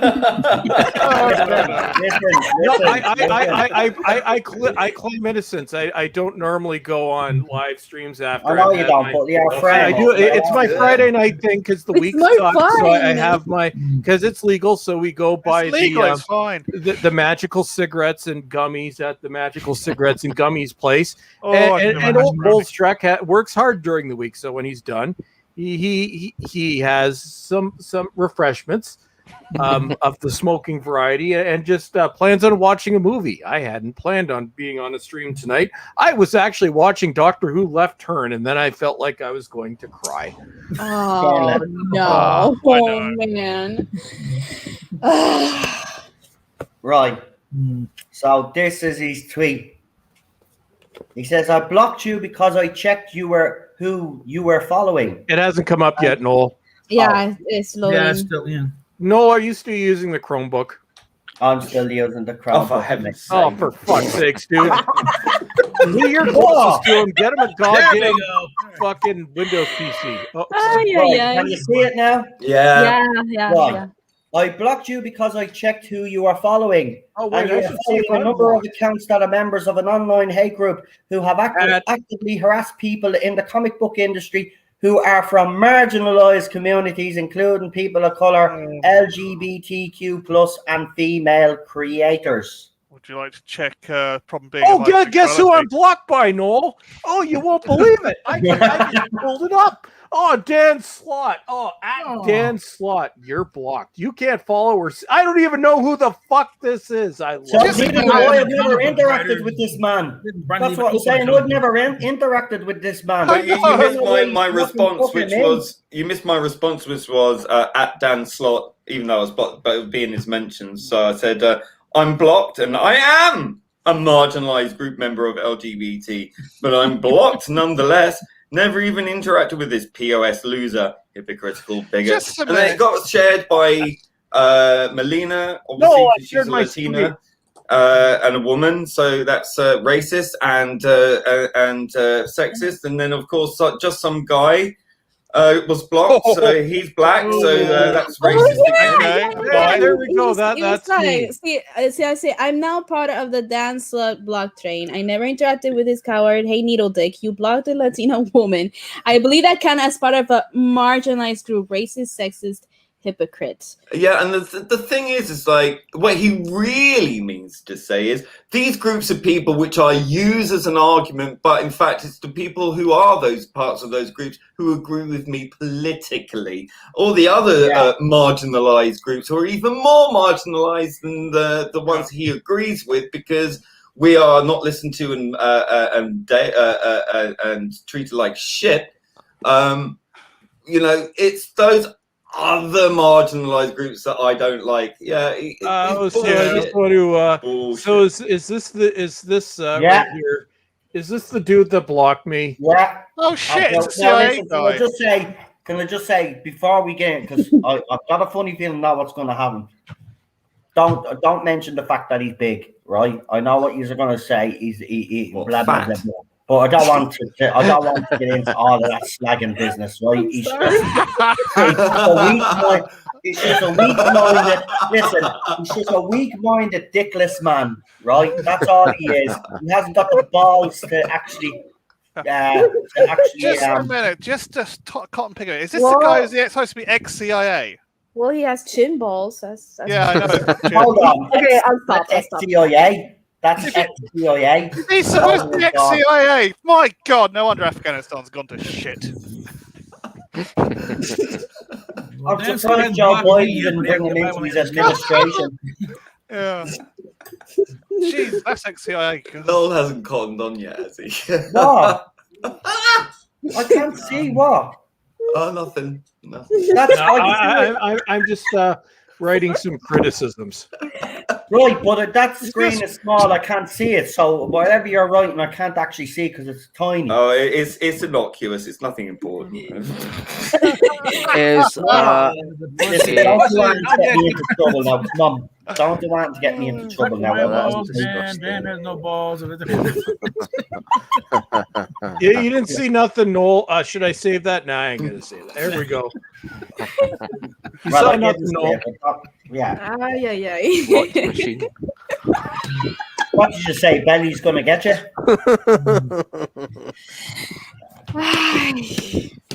Are we having fun yet? Oh no, yeah, not even close. No, you have to try harder.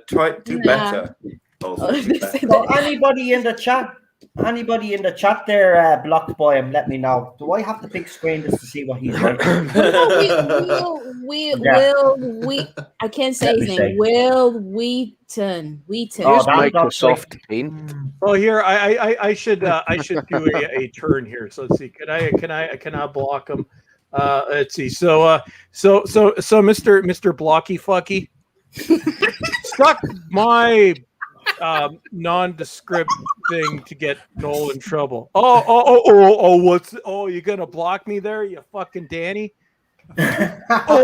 What's this? Oh, take that, bitch. Now.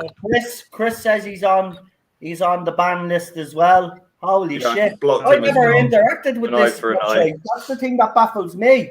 I never interacted with him. Like, if I interacted with him and I said something offensive, I would obviously say, okay, maybe I deserve to be blocked. But I never to be blocked by because I associate with certain people out there. How dare him judge those people that I associate with anyway? Yeah.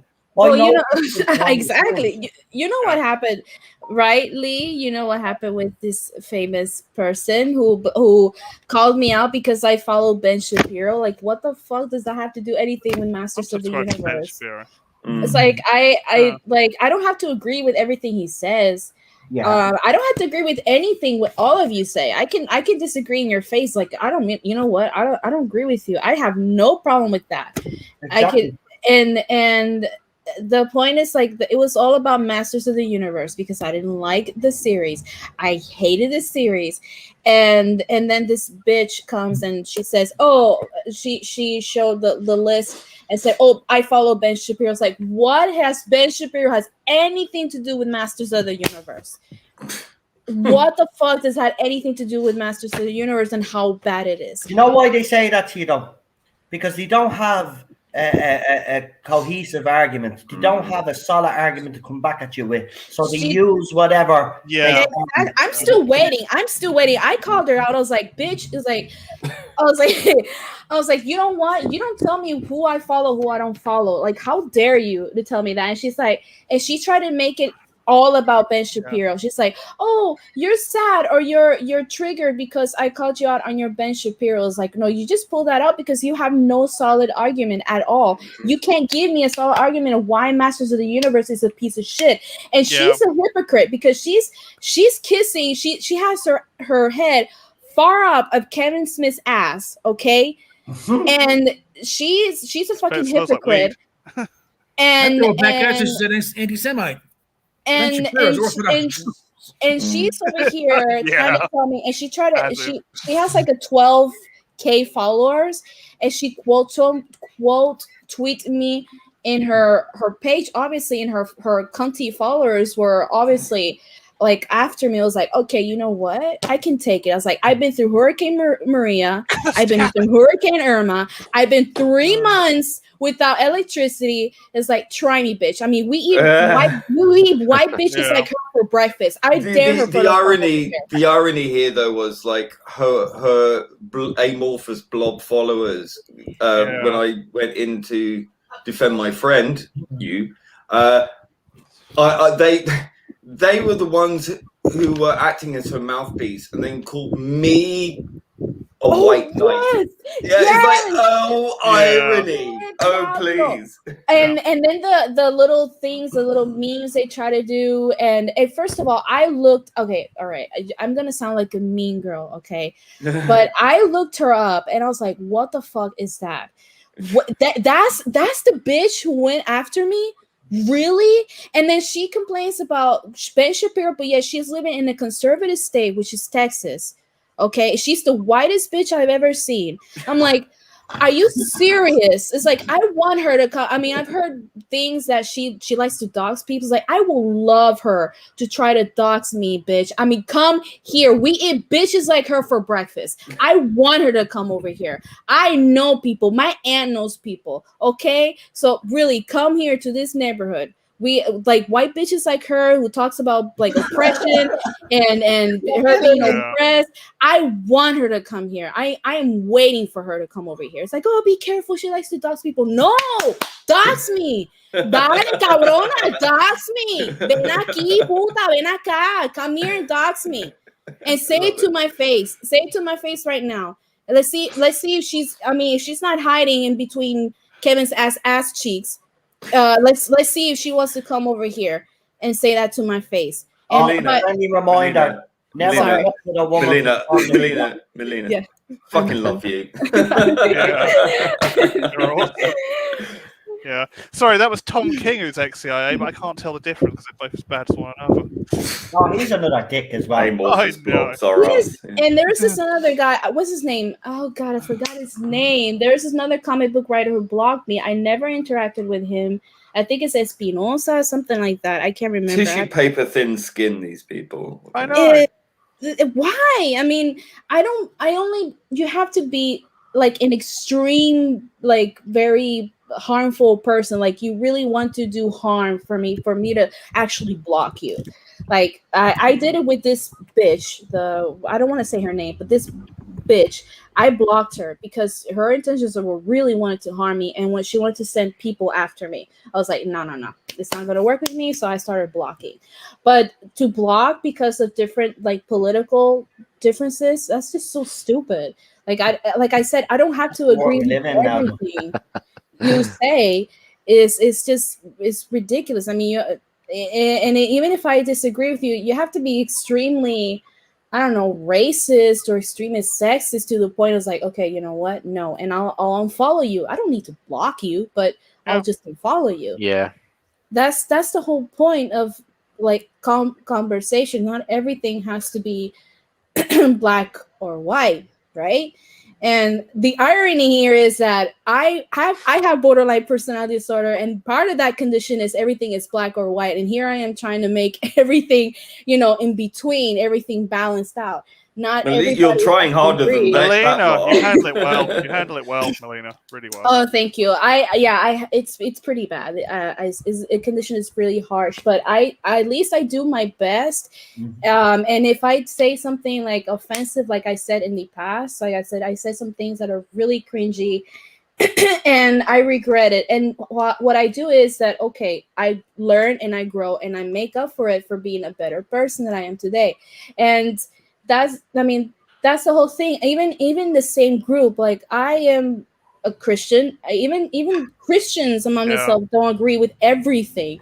That's the way it is. I mean, that's diversity right there. Different ideas, different point of views, different thoughts, different experiences that we share, and that's how it's supposed to be. You don't have to block. You don't have to. Like, again, with Masters of the Universe, because I don't like Masters of the Universe. What the fuck is Ben Shapiro have anything to do with that? Like, what's the connection here? Okay, what? It has nothing to do with it. I didn't like it, period. It's bad. I didn't like it. It could have done better. And, obviously, when we complain about that, we're man babies. We're sexist, we're racist. Yep. Like, I mean, just recently we were talking about like the Doctor Who. What does have to do with the discussion of how bad the show is going? And all of a sudden we were called homophobes, transphobic, racist, sexist. What does that have to do with our criticizing of the Doctor Who? Yeah. Look at this. Strokes home videos. Yes, that's the area where I work, right there. Yeah, that's the Sheraton Hotel, right there. Nice. There's there it is. Yeah, Sheraton Hotel. Let's see where else. The Senor Frogs. Yep. And behind you is the what's it called? The pier? Is that how you say it? The pier? Mm-hmm. Yeah, so the ships that I work at. Yeah, that's Senor Frogs. Yeah, it's Frogs. That's the parking. No, is that the parking lot? What is Senor Frogs? Probably is now, but it wasn't back then. What is it? A restaurant or? It's like a club. It's kind of like a club and a restaurant. Oh, okay. See, I had to share this because I needed to show the beauty of Melina's homeland. So this is 10 years ago. I was on my honeymoon with my now ex-wife. So she was mad at me and decided she wasn't talking to me. So I went out and filmed some stuff. Oh, hang on. You went on holiday with your wife in Puerto Rico, and you managed to piss your wife off on a holiday. Dude, man, let me preface. I said ex-wife. That's where I work. I work right there. Yeah, I work right there. I meet the tourists that they come over there, and so I still have my badge, my ID.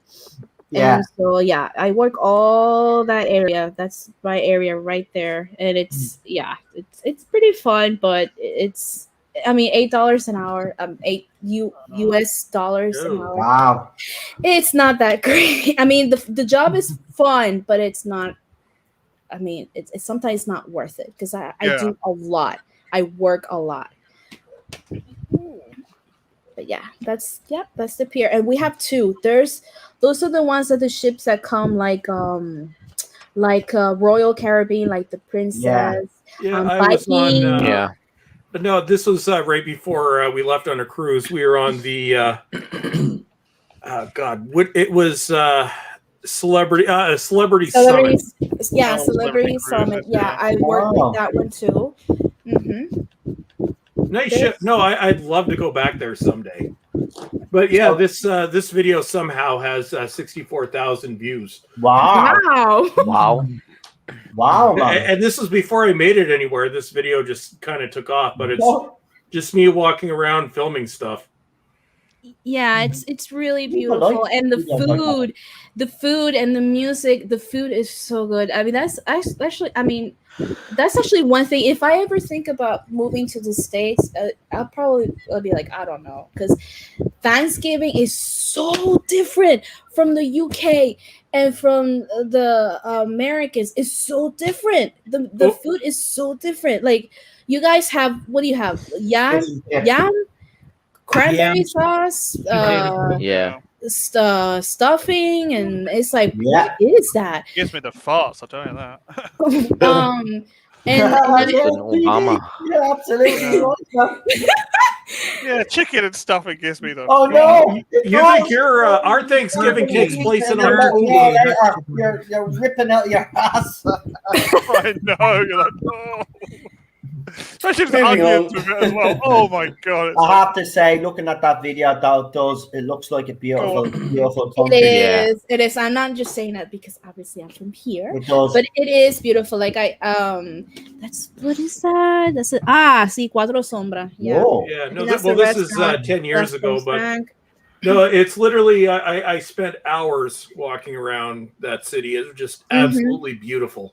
Right. Have you Yeah. eaten any of the local food? Yes. Now, it may have been a bit of a gastrointestinal adventure because I wasn't quite used to it, but it was good. Yeah, because our flavors are very different. It's like, I guess you could say flavorful, but there's this pinchos. Pinchos, I think is in English shish kebab. Shish kebab. Shish Help me kebab. out here. Yeah. Shish kebab. Okay, that thing. Kebab, So yeah. it's called pinchos, and then we serve it either with pork or with chicken, and it's always with a bread, like Pita bread. wait, give me 5 seconds. Garlic bread. There we go. It's like served on garlic bread. It's so good.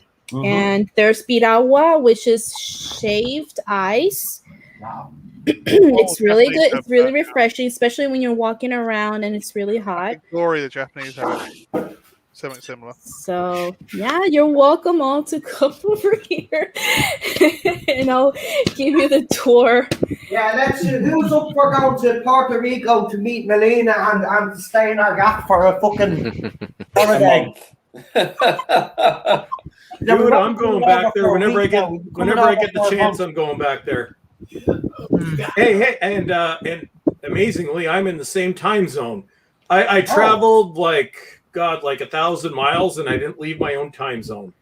Wow. Oh, wow. Well, you're going longitude, aren't you? Sort of latitude. Yeah, I'm Great Eastern now. Standard Time, Ah, also back known at as the- the NYC time zone. No. Except I'm the Canadian version. This was With a more friendly. Oh Yeah, yeah, this that's the what do you call that? Oh my gosh, I forgot. It's from the government. I forgot what it's called. I'm PST. sorry. yeah, one of the government buildings. It is Hacienda, but I can't. Hang on, let me Google it. Hang on. No, but no, this was I filmed this in late April 2011. When we left Canada, we were in Southern Ontario. Actually, no, I flew out of Detroit, Oh, we got some because it was adverts cheaper. coming in. and there was a goddamn blizzard. Oh, yeah, we'll skip this. Oh yeah, this video's monetized. Well, I'll be damned. It's got a penny. There you go. Half a Oh, penny. by the way, you were mentioning shish kebabs. We call them shit kebabs in Ireland. As soon as you eat one, you're on the fucking Really? toilet. Really? It's all from India anyway, so yeah. No, dude, that's your fucking kebabs. I had one kebab once. No, shish kebab is meat on a stick. A kebab is Yeah. one thing that A doner kebab. tried about 15 years ago in downtown in Ontario, my former city. And oh lord, dude, oh fuck! If I I know. drive They're that nasty, 5 yeah. hours, If you want a good kebab, you need to go to North London. That's where you get the best. Actually, No, actually, I'll never have one of those again. Unless No, I'm never again for me. I Brilliant don't kebab like down kebabs. the road from me. I love Seriously, a kebab. kebabs are one of these things that you eat when you're drunk, when you don't give a shit. Oh, I Yeah. was drunk. It Yeah, did no. You well. eat when you're drunk? I eat normally. I love it. A thing full of shredded cabbage and Oh yeah, this onion part in and the video everything. we're Oh, on our straight way in the to butter. So this part you're looking at right now was filmed a couple days later. Now we're on our way to our cruise ship, where I got yelled at for a few hours, and then yeah. So you were driving, or who's driving? No, we're in a cab. I'm in. Oh, okay, there we go. Filming. So, what do you think of the cab drivers and the way we drive? Because it's pretty. Well, this guy was normal, but some of the other ones were kind of nuts. Okay, yeah. Well, I was actually, it's all American cars down there, and whenever I saw it was weird. Whenever I saw a Crown Victoria, because I used to live in St. Thomas, Ontario, just outside of London, where all the Crown Victorias were made. So whenever you see a Crown Victoria in a movie or anywhere, that was made 5 minutes from Bolstreck's old house. I don't live there anymore, but kind of reminds me of Lisbon a bit. Oh, there's the ship I was on. So that's the Celebrity Summit. It was awesome. Yeah, I worked out. The last time I worked, that was like last year? Yeah, it was about last year. Seriously, man, that looks beautiful. It is, and it's nice. You can walk like. I mean, we're very welcoming people. We're very happy. We love welcoming tourists, like for real. We do. We just the only difference is that we don't take shit. Like we don't that customer is always right shit. We don't go by that. I like Ireland. So I am gonna say it right now. We don't do that. We don't like. I don't do it. Not even my work in tourism is like, you know what? Either you take a cab, okay? Because I'm not. That's it's like that. We don't deal with that. And it's in all our jobs. We don't deal with it. I'm sorry. Yeah. But yeah, other than that, we're very welcoming. We love tourists. We like the most fun part is like when you see like these Americans like coming in, they're like, oh, you know, they're like they get so excited, you know, they're in an island and all these because we're very how do you say flavorful, very lively, you know. We dance salsa, merengue, and all that stuff, and it's just so much fun. But yeah, that's I have two jobs doing the same thing in tourism. Both the same thing. I work in cruise ship, hotels. The only thing I don't do is drive, and it's because I don't have patience driving here. That taxi driver that you were in, Bolstreck, it was probably a saint, but usually we don't have patience driving here because if you can drive here, you can drive anywhere. Okay. Oh no, I can identify. I used to live just outside of Toronto, which is the worst place probably on the planet to drive on. We actually have I'm in Northern Ontario now, but we have the busiest highway in the world. At one point, the 401, which is the main artery that goes through the city, or one of the main arteries, is 24 lanes wide. Oh, wow. Sounds a bit like Germany. You could imagine. Oh no, it was. You're taking your life in your hands. Destroyed by the bombing of my hometown where I was born is Hanover in West Germany, and it was heavily bombed in the Second World War. And when the green light is green, you better make sure you're not standing in the middle of that 18 fucking lane traffic, because they just go. It's like Italy. Like Italy. Do you ever see those? Oh, wait, I actually had it's like France. It's real. I forgot about that. That looks like the ending of a telenovela right there. Actually, can you hear the sound? No. I can never get the damn sound to work. Oh, you've got to include sound. It was a little button. Yeah, even then it still doesn't work. I've just found online there's on YouTube. I was just looking. There's an audio editing tool that deep fakes your voice, so you can type out something and it will just speak in your voice. That's so weird. Dude, do you have any idea how many people on YouTube used to think I was a robot? Yeah. Back before I did the yelling videos, which I've now retired, but before that I had a very monotone voice, and people actually thought I was a text-to-speech program. Someone got a card which says they got hit by a car in Italy. Yeah, those fuckers in Italy don't give a fuck about lights. I don't even know why they have traffic lights in Italy. Seriously, you should actually watch a traffic jam in Italy, right? They have videos. It is crazy shit. No, I guarantee, dude, Toronto is worse. Because Toronto is a city that was never designed for the population that it has right now. Let me put this in perspective. as to how big Toronto actually is now. It is now the 4th largest city on the continent, behind only Mexico City, Los Angeles, and New York, and it's very close to overtaking Los Angeles.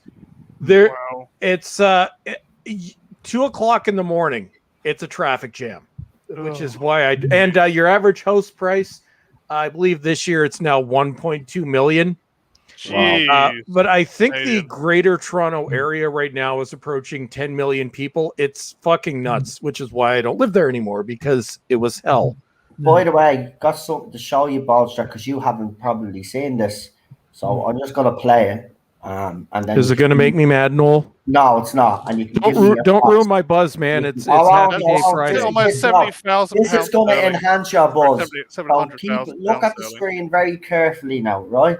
Are you ready for this? Here we go. I guess.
No, dude, I've actually.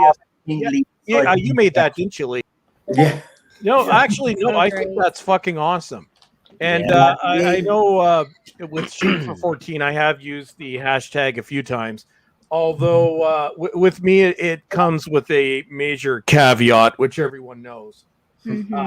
Which I think under certain circumstances you'd work, but for me, Doctor Who going forward, and I'm perfectly fine if anybody disagrees with this, but there's only 2 courses. One is cancellation. The other is the BBC is forced to sell it. I just personally, I can't support Doctor Who anymore if it's with the BBC, but if it's sold, fuck yeah, I'm all for it. Yeah. There's a possibility that when it does come back, it's not coming back in its current form, and it will be co-produced. So you're getting half of your wish there. Well, I know. The BBC and Amazon have done co-productions, although Amazon has done some woke stuff, but nothing compared to goddamn Amazon or Netflix. When they did Good Omens with David Tennant and Michael Sheen, it was absolutely awesome. So if they could do something like that, but just produced by the BBC, I don't even live in Britain. But I have so much hate for that institution now.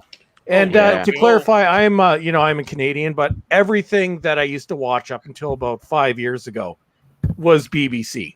It's I would rarely watch anything North American, and now I can't stomach anything that's on that network. Yeah, especially what they did to Peter Capaldi. That broke me. That really did. That man.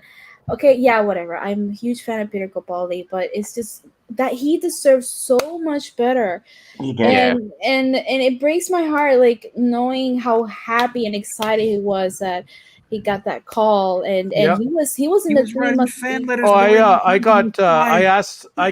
one of the few, I'm probably the only person here that actually I had, and I talk about this quite often, but I don't care. 2 years ago, in Toronto, I had the pleasure of meeting Capaldi at an autograph signing. So it was to actually set the stage for anybody that hasn't heard the story. So it was at Fan Expo in Toronto almost exactly 2 years ago. Me and my very good friend Tony actually made the 5-hour drive to Toronto to meet him. He had the longest lineup. Now, to put him into perspective, right next to it, you had the entire cast of The Boys. And yes, I did share a head nod with Carl Urban. They had the cast of The Goonies, for some reason, Steven Seagal. But Capaldi had by far the longest lineup. We stood in line for 3 to 4 hours. And actually, one funny story before I go into this is for anybody that doesn't know, Tony for Series 11 was my co-host, and we have very distinctive voices. Everybody was dressed as other doctors, except for 4 people that were dressed as Whitaker. And we're both fairly certain that they recognized our voices because they were giving us death glares. But honestly, for 4 hours, I got to watch Capaldi interact with fans. And you know, some celebrities are fake as hell. He actually, you could tell that he loved every second he got to talk. And I got to talk to him for about 10 minutes. And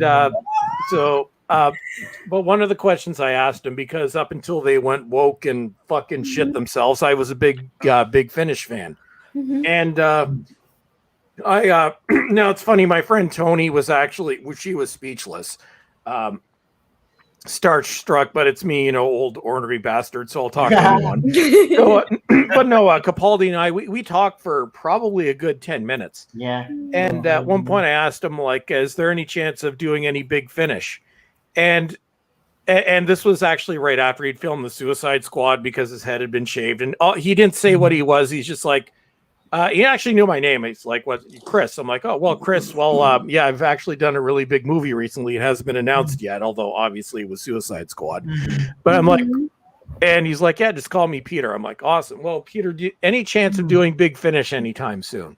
And the look in his eyes, yeah, you could tell he's like, you know what, to be honest, I want to do something different. I don't want to do any Doctor Who right now. You know, I've just done a very big role. I've done other things, so I won't be doing Big Finish anytime soon.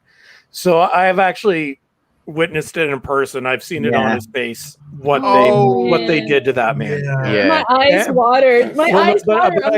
As I left, I told him, I'm like, dude, like I you know, my doctor technically growing up was Peter Davison, because that's the one I remember correctly. But you know what, you were my doctor.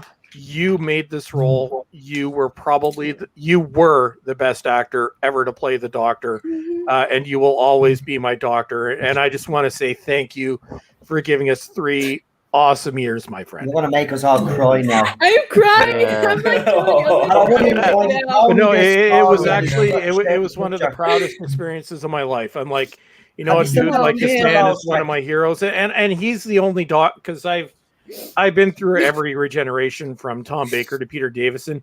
He's outside of Whitaker, which we'll ignore right now, but he's the only doctor that I actually knew before he was cast, because if you watch The Thick of It, I fucking love that show. I watched it after. I watched it after. Okay, hang on. I'm literally crying. Sorry, man. Sorry, Elena, I did not mean to do that. But if it makes you feel any better, I stupidly post a picture of me and Capaldi on YouTube, or no, on Twitter, which I've since taken down. But yeah, my trolls now use that picture against me, so fuck them. Oh no! Just wondering, while you're in line, how many times did people ask him to say, "Get the fuck in" or "fuck the fuck off"? He actually said that. Fuckity bye. Fuckity bye. I started watching The Thick of It after. That was like last year, November, because that's when I got HBO Max, and so they had The Thick of It there, and then I started watching it because that's when. I'm gonna say this because Bolster is here, but I already said it before. But I watched the Whitaker era like March of last year. No, I lied. Hang on. No, when was The Timeless Children? Was it in March of 2020? That was, I believe, late January 2020, from what I remember. Okay, so no, I'm lying. It was in August, because again, that's when I had the HBO Max and all the Doctor Who series was there. So yes, it was in August I started watching. I rewatched all the Doctor Who starting from 9, and it's like, okay, so let's build up to hear from Whitaker. And when I got to Whitaker, I was like, I was actually excited. Can you believe that I was actually excited to watch Whitaker? I was like, oh man, let's see. Oh no, you approached it with an open mind. Nothing wrong with that. Videos touting it. She's gonna be quirky, but she's gonna be fun, and she's gonna, I thought she was gonna be something like Missy, like, oh wait, I'm in a woman's body. Hang on, how does that work? Yeah. I thought it was gonna be like that, and then when I started watching, it was like, I'm like, okay, what? What? And then it just went worse and worse and worse. And then Orphan 55 had me. What? What is that? The thumb sucking? That looks like a kink. I don't know. They have some kink going on with the thumb. Oh, there's lots of fucking kink going on there. And the Benny and the awful speech she made. And it was like, you're trying to tell me that all the great speeches that Christopher Eccleston had, David Tennant had, Matt Smith had, Peter Capaldi had. Monster one he did with the war, Yeah. And what is this? Even, my little cousin who's 4 years old, she's just learning English right now. She can write a better speech than that. Yep. Well, I've got something to show you. Yeah. Let's see the right. So Daniel, okay, I haven't seen this. We have to check this out. Right, this is very good. Lee again knocks it every time. Anyway, this guy surpasses himself. But this is probably my favorite intro. I have to be honest, and I think everybody knows. Proud of this one. Yeah. So here we go.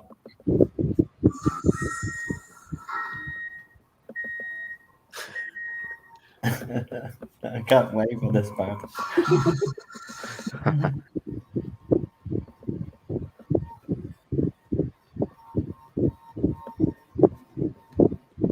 Someone's got a healthy pulse.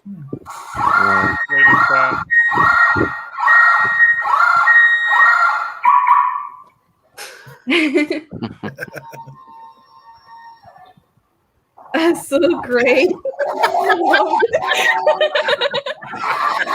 I love it, man.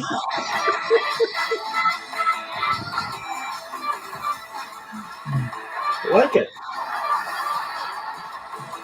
Wow, that's quite good. That's brilliant. That's awesome, man. He's great. Yeah. That's great, Lee. And the actual colours there, the green and the purple, and the tartan used was I did a bit of research into the Leech clan family tartan, and I picked the hunting one, so it's a hunting tartan.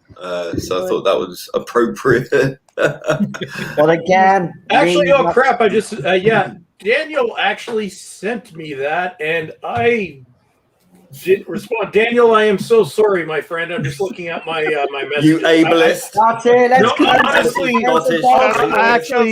I have to say this right now. Anybody who ever tries to get a hold of me, I'm terrible because I'm usually off Twitter for a good chunk of the week. So who do I have to apologize for? Okay, so I had to apologize to Daniel. He actually sent me that. I ignored Noel. Oh, Ian Slater. Okay, I apologize to Ian. Oh, Lee, you sent me a tweet on here. I'm so sorry, my friend. You're tweeting the same thing. I'm going through my messages right now. Mega Geek, Ian. Oh, Father Miller. Okay, I've got to apologize to everyone. I am so sorry. I fucking suck. I've got 20 messages in the last week. I apologize to God for Father Miller. Right, I've got Bond, Aston Martin, Black Glove Studio as David Payne. I am so sorry, my dudes. I suck. Right, Melina's had to send me a message from the private chat. Don't be listening to them; they're a bunch of morons. Of course, Series 13 is going to begin in October. I said that on the channel how long ago? About 7 months ago. You don't have to have source information. It lines up. It's going to start in October. This is not new information. Screen Leak are a site that claimed loads of stuff that showrunners and all were in place, and they were proven to be wrong. That's who you've shared. Screen. It's those are the same people who said that. No, I don't think they are. That Joe Martin was going to be the next Doctor. Yeah, they're the same people. They also said that Pete Matigue was a shoo-in. Then when when Council of Geeks did their video on they thought who they knew with the next showrunner. They came out with Sally Wainwright. These people they only set up their account in July or something, or just before that. They talk bull. They haven't gotten anything right. Even when the Spider-Man trailer dropped, they tried to claim that they said that Tobey Maguire and Andrew Garfield, but everybody knew that. So they're actually putting out stuff that was already known. They're not a leak site at all, and I can safely say that because everything that they come out with is bullshit. Bullshit. They even said there was going to be an embargoed press release, and I pulled them up on it, and I said, well, if there was an embargoed press release, I'd know about it, and so would Eddie know about it. And even Eddie went in and said, no, there is no embargoed press release. So these people are frauds, just like most of the other YouTubers out there. Here's the thing, Noel. I'm sure a lot of people will notice I get information passed my way. Some of it is correct, some of it is it isn't. I decided a while ago I don't report on rumors I don't report on rumors anymore. I literally just make fun of articles. But yeah, I've had sent to me so many goddamn rumors of this season, and I'm like, honestly, with Series 13, I don't give a shit. I couldn't give less of a fuck. Although I have, and a few people, Noel, bullied me into this, amongst others. I will be reviewing Series 13, woke Batman style, but I'm just here to make fun of it. I don't give a fuck what happens. I don't give a fuck when they air it. I don't give a fuck what the rumors are. I don't give a fuck if the Daleks are in it. I don't give a shit. It's like my laughing board. It's like material for the trigger train. That's yeah. So I reviewed it at Christmas. Can understand that. No, we don't confuse Doctor Who with Christmas anymore because Christmas being a Christian holiday is banned. Festive special, sorry. Yeah, although everybody in the BBC takes their Christmas pay, but yeah. Yeah, I'll go cancel myself later for that. I mean, even Matt Smith. Didn't Matt Smith said that it was like a? Did he say something along the lines that it was a downgrade? Yeah, they were gonna do like a. I was like, ooh. Not only that, him and Billy Piper actually were having a debate on a video, complaining why wasn't Doctor Who on Christmas Day anymore. And they actually come out. This is what I've been telling people, right? Yeah, all of these people that support this say, "Oh no, Matt Smith and all the other people that play the Doctor love Jodie Whittaker." No, right? they don't. No, they don't. They never have. And that video was quite. I use Big Finish can kind of be a guide as to who wants to be involved with this anymore. Yeah. David Tennant, and actually before I boycotted David Tennant, actually his releases were pretty good. Christopher Eccleston is there because he needs the money. Peter Capaldi, they've actually recast. They've recast the 12th Doctor on Big Finish. He's not doing it. I don't see Matt Smith doing it either. And one thing that's funny is Peter Davison, we all know, is not down with the woke stuff. Yeah. Before I said to hell with it with Big Finish, the only stuff that was actually tolerable, which was actually really good, was Peter Davison stuff, which was devoid of wokeness. Yeah. So, but yeah, no, it's Matt Smith. I think he's done. Big Finish. And going back, continue what Bolster was saying about Peter Capaldi. That confirms there was a recent interview that they did Peter Capaldi. That this guy asked like the same question to Peter, and he's like, I don't think he said something along the lines like, I don't think I'm gonna do any more Doctor Who for now. And the way he said it broke me so bad, and it made his regeneration. It made it even more sad. And who asked this? Somebody. Oh, it was Eddie. It was Eddie. Eddie asked something along the lines like, and I'm going on subject here, but why did the TARDIS kind of kicked Jodie out when she and not trying to sound like a troll or anything or sarcastic, but I actually thought about it. I was like, okay, so why Peter Capaldi's regeneration was very, or regeneration to what's her face, Jodie, was very dramatic. I mean, it was very explosive, very dramatic, and I thought it was symbolic. I don't know. Call me crazy. Well, the funny thing is about that is and the TARDIS kicking her out, the TARDIS kicking Jodie out. It's like, I don't know, maybe, but that means I should be like giving too much right. You tell me if this is a man. In all fairness, right? Because this ties into Peter Capaldi. So you tell me, right? This was the headline at the time, right, when he was leaving. And wait till you see the headline, right? And this devastated me because I covered this. He was pushed, but Peter Capaldi cried when announcing his Doctor Who exit. Yep. He cried, and it wasn't announced. Like I said, I don't report on rumors and things like that, but and Noel and I both saw the article. It was 6 weeks before it was announced that he was leaving. He wanted to do at least 5 years. He was forced out. There's no doubt in my mind he was forced out. Yeah, I think they're right, Bolstrek, because a friend of mine got forced out as well. He was working for graphics. Oh man, I'm gonna cry again. A lot of people got forced out on that set. Well, here's the thing: when RTD and Moffat that switch over, right, on his feet, though. The only change was at the top, the showrunners. Stephen Moffat kept everybody on staff across the board that had worked for RTD. The only change was really him and his two showrunners, one of which was fucking Piers Morgan. But no, the only change was at the top. He kept everyone.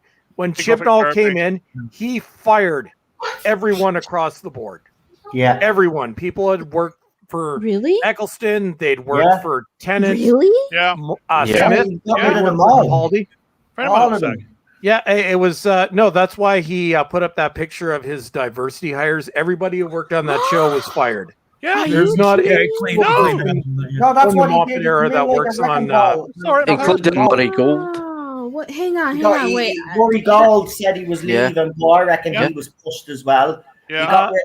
He got rid of the main writers that were there. He got rid of the effects team. He got rid of since Eccleston came back, that had honed their talent. So that's why the effects went to shit. He got rid of cinematographers, camera operators. Who, if you compare Moffat, which was HD, to Whittaker, the Moffat series, even if you look at it now, looks absolutely amazing. Yeah, Whittaker's era looks like even outside of the wokeness, it looks like absolute shit. The focus is soft, the color timing is off, the music is just banging shit on a keyboard. It's awful across the board. Oh my god! Hang on 1 second. Time out. I feel stupid. I'm just finding this out right now. So Chibnall literally, like, he erased everything. Got rid of people who worked with. It was one of his demands coming in. He's like, I want to get rid of everyone. I want my own team, and it's going to be diverse, which is why there are very few white males, straight white males, working on Doctor Who. This is really shocking. Anybody had to tell him he was wrong. Yeah. Oh my god! And I'm just finding this out right now. It kind of all makes sense now. There was a lot that went on behind the scenes that was obviously never reported, but it was ugly. And Moffat. One thing that you'll notice, and this started before Chips came in, if you look at Moffat's final 2 seasons with Capaldi, the tone, the writing, everything is completely off from his previous 4 seasons. That's because he was being dictated to by the BBC to what he had to do. He had been fighting against it. And I know Moffat wanted to leave, but I don't think it was actually his decision. The BBC wanted him out. They're like, no, we're remaking this entire show in our image. So bullshit. That's what I was saying. Like, I felt like maybe it's just me because I did writing and I study as a writer as well. But I felt in Moffat's writing that it was not the same. Like, it felt, I don't know, different. Especially, I think Bill Potts, starting with Bill Potts. I love Bill Potts. Don't get me wrong, but it started to look a little too forced with the I'm a lesbian, I like women, Yeah. Well, there's one telltale sign because Moffat understands character. Moffat knows how to cast. He rarely misses when it comes to casting. So he was directed by the BBC. Your next companion, it has to be this demographic. So he actually he can Pearl Mackie can act. Like regardless of what she was given to work with, which was awful, she's a good actor. So she was cast by Moffat. But I think what he could do with that character, he was tied from then on. And he was dictated to the BBC. This was a letter that he wrote to a young fan who was devastated that he was leaving, a 9-year-old. And he goes, "Dear David, I hope you're having a very Merry Christmas. Christmas is always good fun. Well, not always. Not every single second. Regenerating is not completely good fun, and it usually happens about Christmas time. But you know what? Even though I can be a little bit icky, like a really bad flu, it was always turned out good for Doctor Who. The new Doctor always becomes your favorite, and the one that goes, well, he never really goes. He is always there, somewhere in time and space. And if you think about him hard enough, you will see him and he will see you. It's like the Doctor says, everything ends and it's always sad. But everything begins again, and that's always happy. Be happy. So have a brilliant Christmas and a happy New Year and a wonderful life. I'm sure you will. All the best, Peter Capaldi, the Doctor." And look at the date. And here's the thing. In Twice Upon a Time, his regeneration sequence was filmed before they'd actually cast the 13th Doctor. But here's what an upstanding person Peter Capaldi and I think really Stephen Moffat were. Because Twice Upon a Time, it was filmed after Peter Capaldi had said he was going to stay for 5 years. It was filmed around the time, as far as I know, or at least the regeneration sequence was filmed around the time he was forced to announce his departure. But here's and you can compare this to Colin Baker, who was sacked, and he said, "Fuck you, I'm not even going to do a regeneration scene." Peter Capaldi did Twice Upon a Time. He didn't have to, neither did Stephen Moffat, because Chibbs was supposed to be showrunner by that point, but he was a lazy fat fuck and couldn't even take over. So Peter Capaldi did Twice Upon a Time, given the garbage that he was supposed to work with. There you go. Like that's a stand-up actor. He wasn't contracted to do it. He did it for Doctor Who fans. It's like, you know what? I'm going to do one final episode and I'm going to give it my all. I found the article. So this is the article me and Baldstrick were talking about. Peter Capaldi. Wait, shit. You found the article. I found the article. Okay, Noel, send me the link to that because this was scrubbed. Okay, this was scrubbed. This was actually deleted. Peter Capaldi hopes he won't leave Doctor Who for a long time. And the 18th, the 12th. Noel, right now, before you do anything, Noel. Yeah? Go into my DM and send me the link to this because I'm going to do a video on it, but we're going to read it right now. I'm doing it right now, buddy. I'm doing it right now for you. And if I were you, I'm going to screen cap this tonight. And this will be my video, but let's go through it. No, it wasn't Digital Spy. It actually came from the BBC originally, but this would be Digital Spy. I have no idea how you found this. Easy, I just typed it in. No, dude, this article was deleted. If it's up right now, it's up by accident. I know it was because we tried to find it. Because remember, I wanted to do a video on it. We tried to do a video on it. Dude, we've been trying to find this forever. Yeah, we were trying to find this forever. I'm just finding it right now. Oh, fuckers! I have to interrupt everybody. Lexi, my diabetic husky, unfortunately has to go out really quick. So just don't go through this until I get back. Talks to leave it on screen.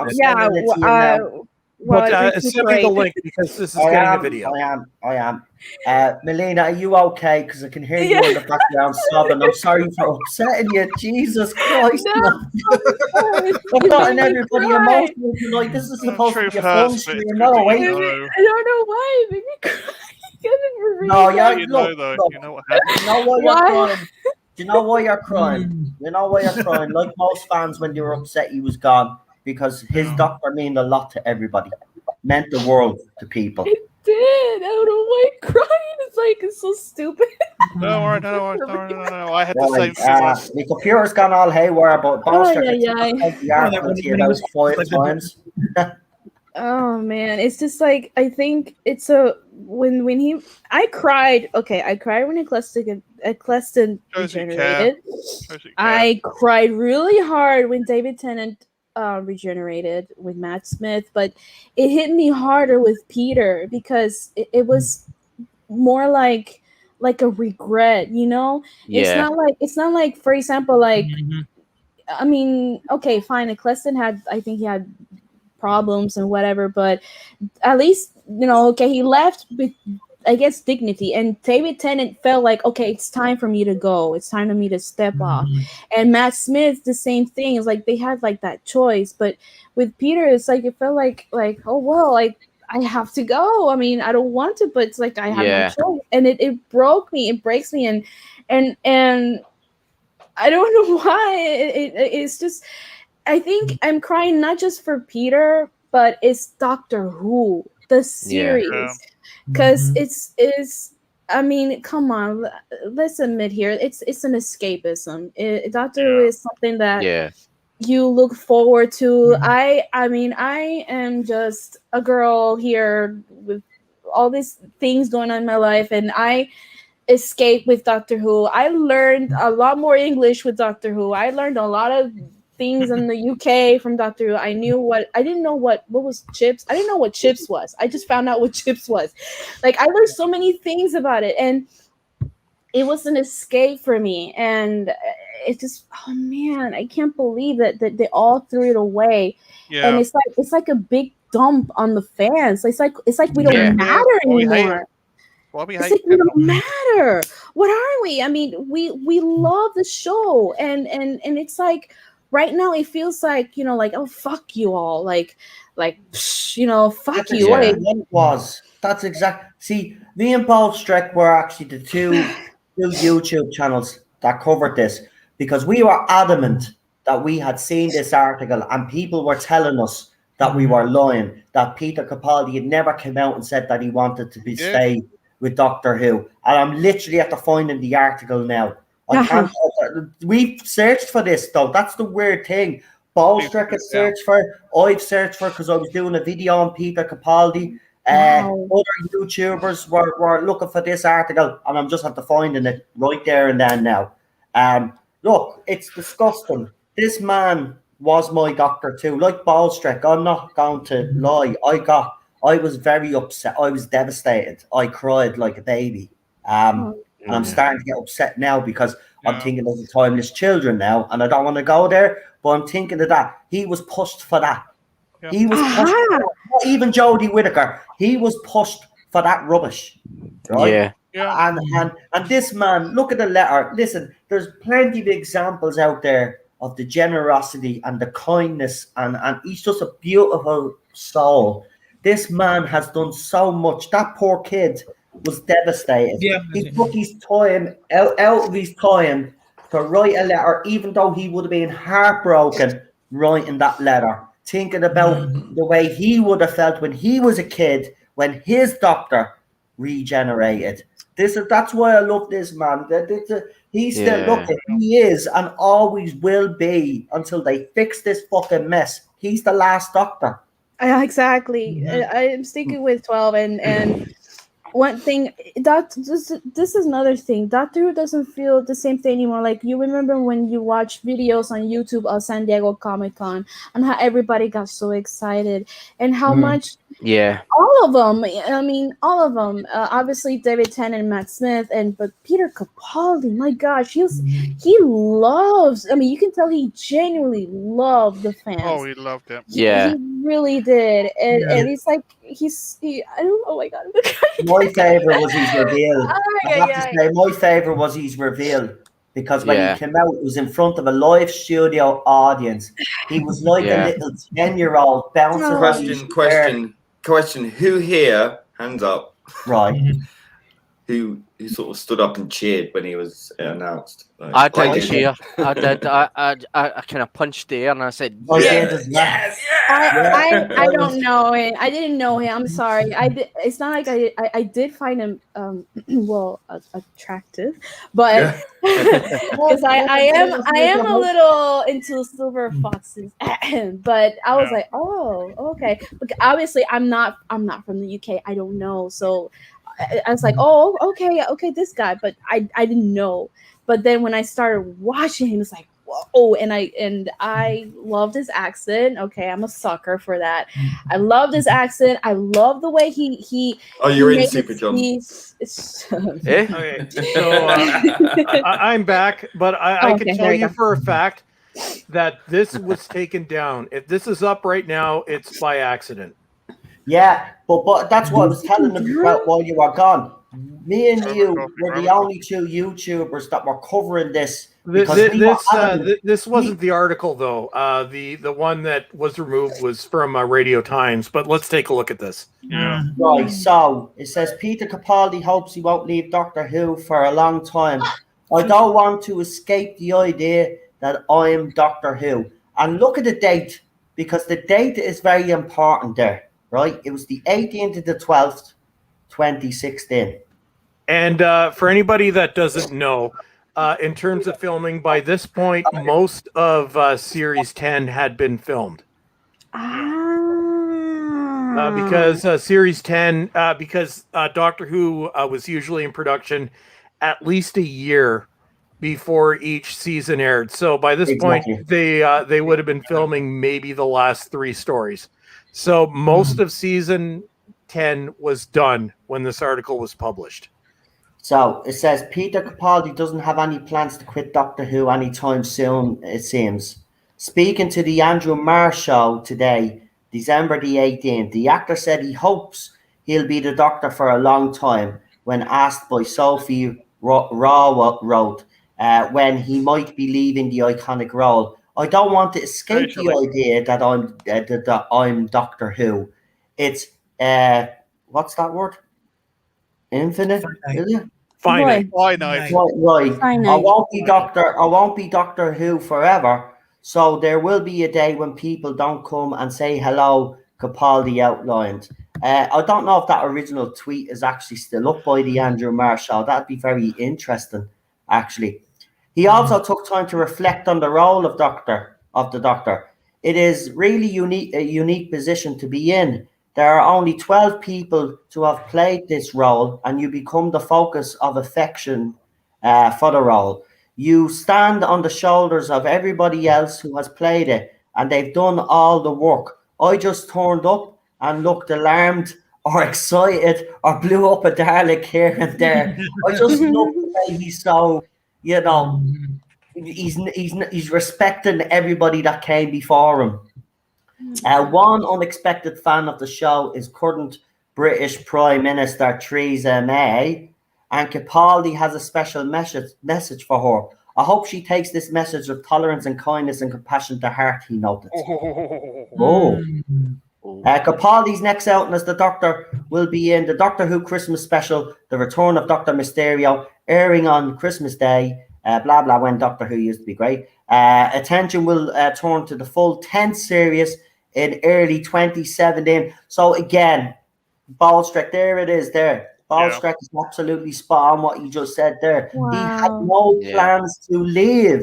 He didn't want to go. No, I'm just going to share my screen here when you're done that. Right. Well, we don't really need to read the rest of the article. We've proven there that he didn't want to go. It's a short article anyway there. So I'll finish it then. Attention will turn to the 10th series in 2017, which will see Pearl Mackie, which I loved, joining the show as the new companion, Bill Potts, and we'll also feature your man David Suchet as the mysterious character known as the landlord. That was a great episode, actually. Capaldi recently teased Series 10 by saying it reboots Doctor Who back to its simplest, purest form, which I think, and I do agree, I think season 10 gets a lot of stick. But if you look at the whole of Capaldi, the Capaldi era, this was the closest. This season 10 is the purest form of Doctor Who. If you forget about all the woke nonsense that's in it, and there's not really that much, you go back and watch it again, folks. I have to say, it does feel like the Doctor Who during the Russell T Davis era, in my opinion. But I have sent you that article, Baldrick, and I'll see if I can find the original article, though, that you were talking about. Well, I just pulled up Wikipedia here. Okay, so this was Series 10. In terms of we're looking at the timeline, so this would have been September. So production for the 10th series started on June 14th, 2016. Filming began on June 20th. Yeah. So as we know, it's filmed in several blocks. So let's see. So it filmed throughout 2016. Production for the Christmas special. So that would have been Return of Dr. Mysterio. No, okay. So the Christmas special began on November 23rd. Oh, the anniversary. Yeah. Okay, so on January 16th, before concluding. Okay, so the 6th block, which was November the final is not block. the anniversary, that's September. Yeah.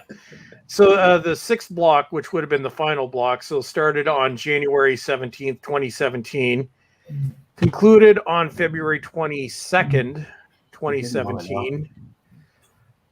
Production for the 2017, here we go. This is what I'm looking for. He didn't want to go. So this was the Regeneration Christmas special. So production began on June 17th, 2017. So this was actually after Capaldi had announced that he was leaving, before Whittaker had been announced. So by this point, starting in June, he knew that he was leaving. He'd been forced out. And if you look at the timeline, he was forced to film that final story. Force?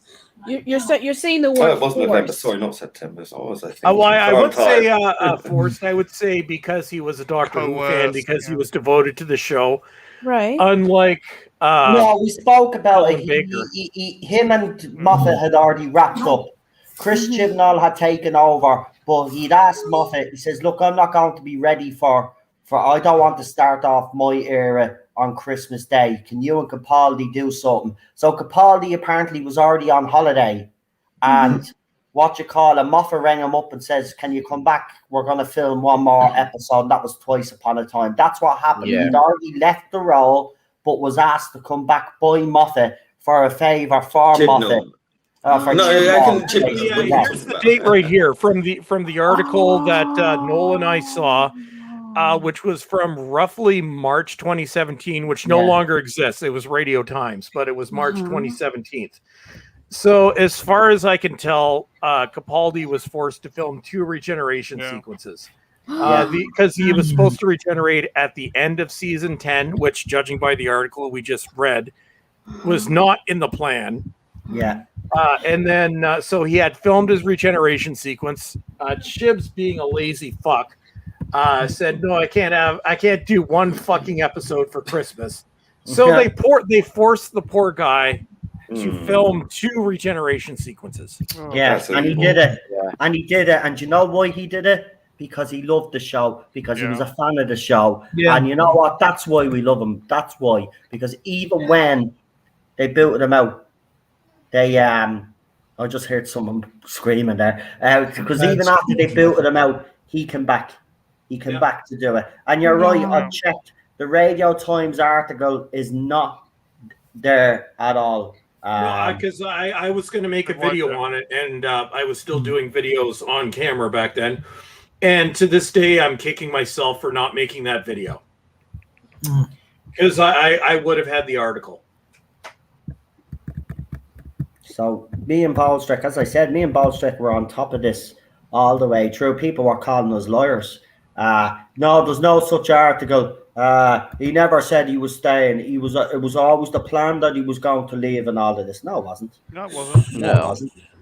It wasn't. This was the role he had always wanted, and he was going to do a minimum of 5 seasons. But I think he actually had a goal of beating Tom Baker's record, which would actually say if he had done 7 seasons, this upcoming season would have been Capaldi's 7th.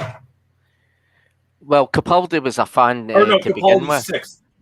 And he used to write into the Doctor Who Appreciation Society when he was younger. And they get a response from it all the time, what he was wanting to happen in Doctor Who.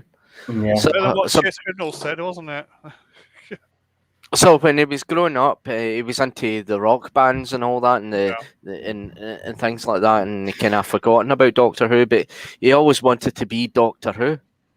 And I think that for the TV movie, 1996, it was also a choice for that as well, before McGann was taken.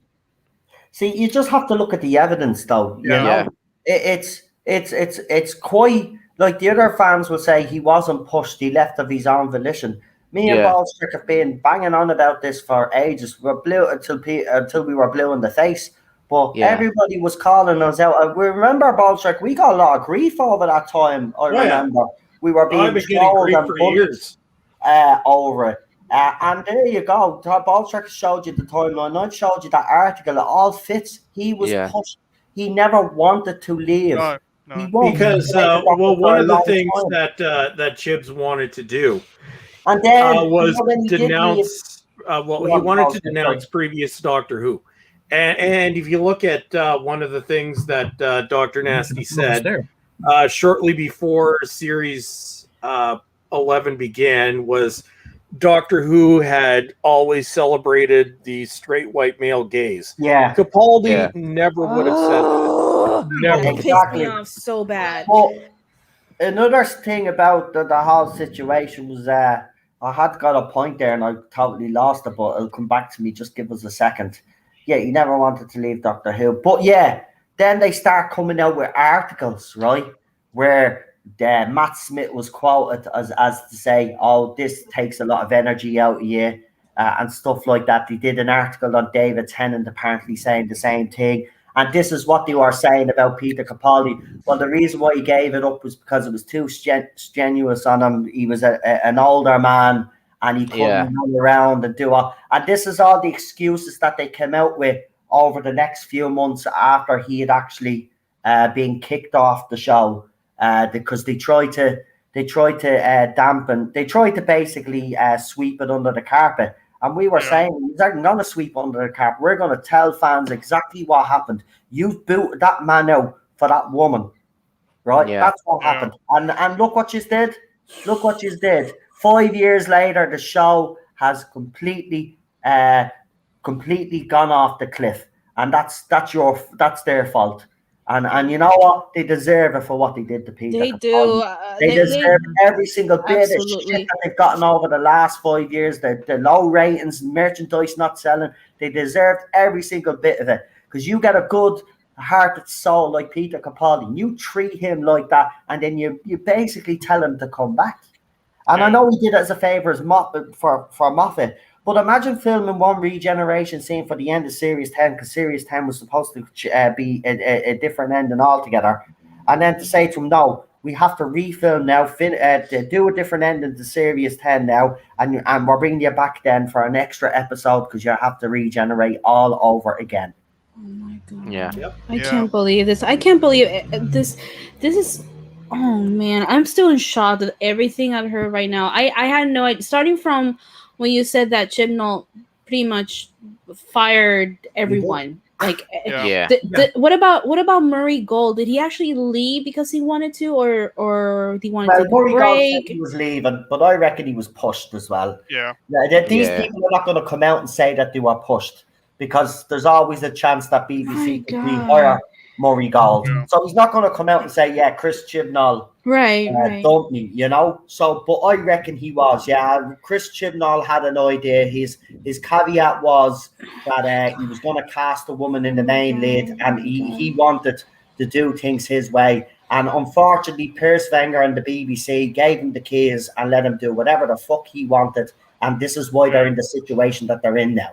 You know that it kind of, I don't know why I'm shocked. Maybe I shouldn't be shocked, but at the same time, it's very shocking because it kind of all makes sense now. Because when I watched Doctor Who, like this Jodie era, it's like it does not feel like Doctor Who at all. It's just like everything changed.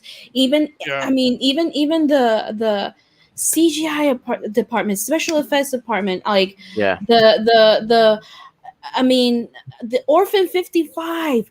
What kind of makeup is that? I mean, not joking. I mean, literally, that is awful.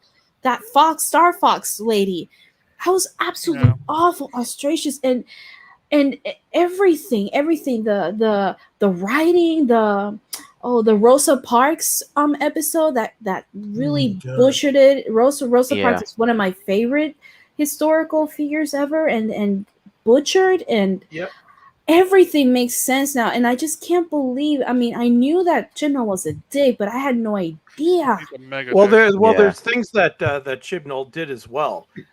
One of them, which was I think one of the most hated videos I had, was when I covered when the new logo was first introduced.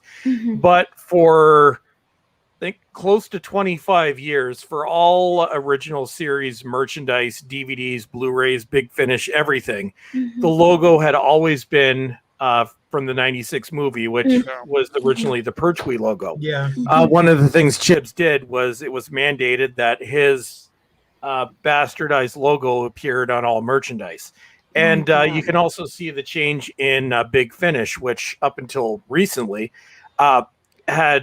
came up with stories that were far superior to anything the original series could ever have accomplished. And they went completely woke as well. But one thing that always, Big Finish, after 20 years, I abandoned them a year ago. But one thing that always kind of stuck out is what they did with some of the older Doctors. Like the Sixth Doctor is a raging SJW in Big Finish. It's just absolutely insufferable now. But the one thing that I noticed was specifically Peter Davison, where, if everybody remembers, he actually spoke out publicly about the casting of Jodie Whittaker and got canceled for it. But while Big Finish was going on, everything else was turning into an SJW shitfest. Yeah. The Peter Davison stories were the only ones that were traditional Doctor Who without woke bullshit. And I think there was some kind of agreement behind the scenes where Davison agreed that I will continue doing this, but don't shove this bullshit in my stories.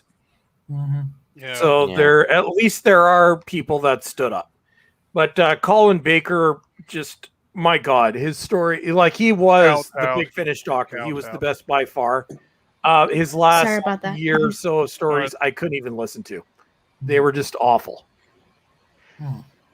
But yeah, they wrecked Dark. Like they didn't just take this woke bullshit. Didn't just take down current Doctor Who.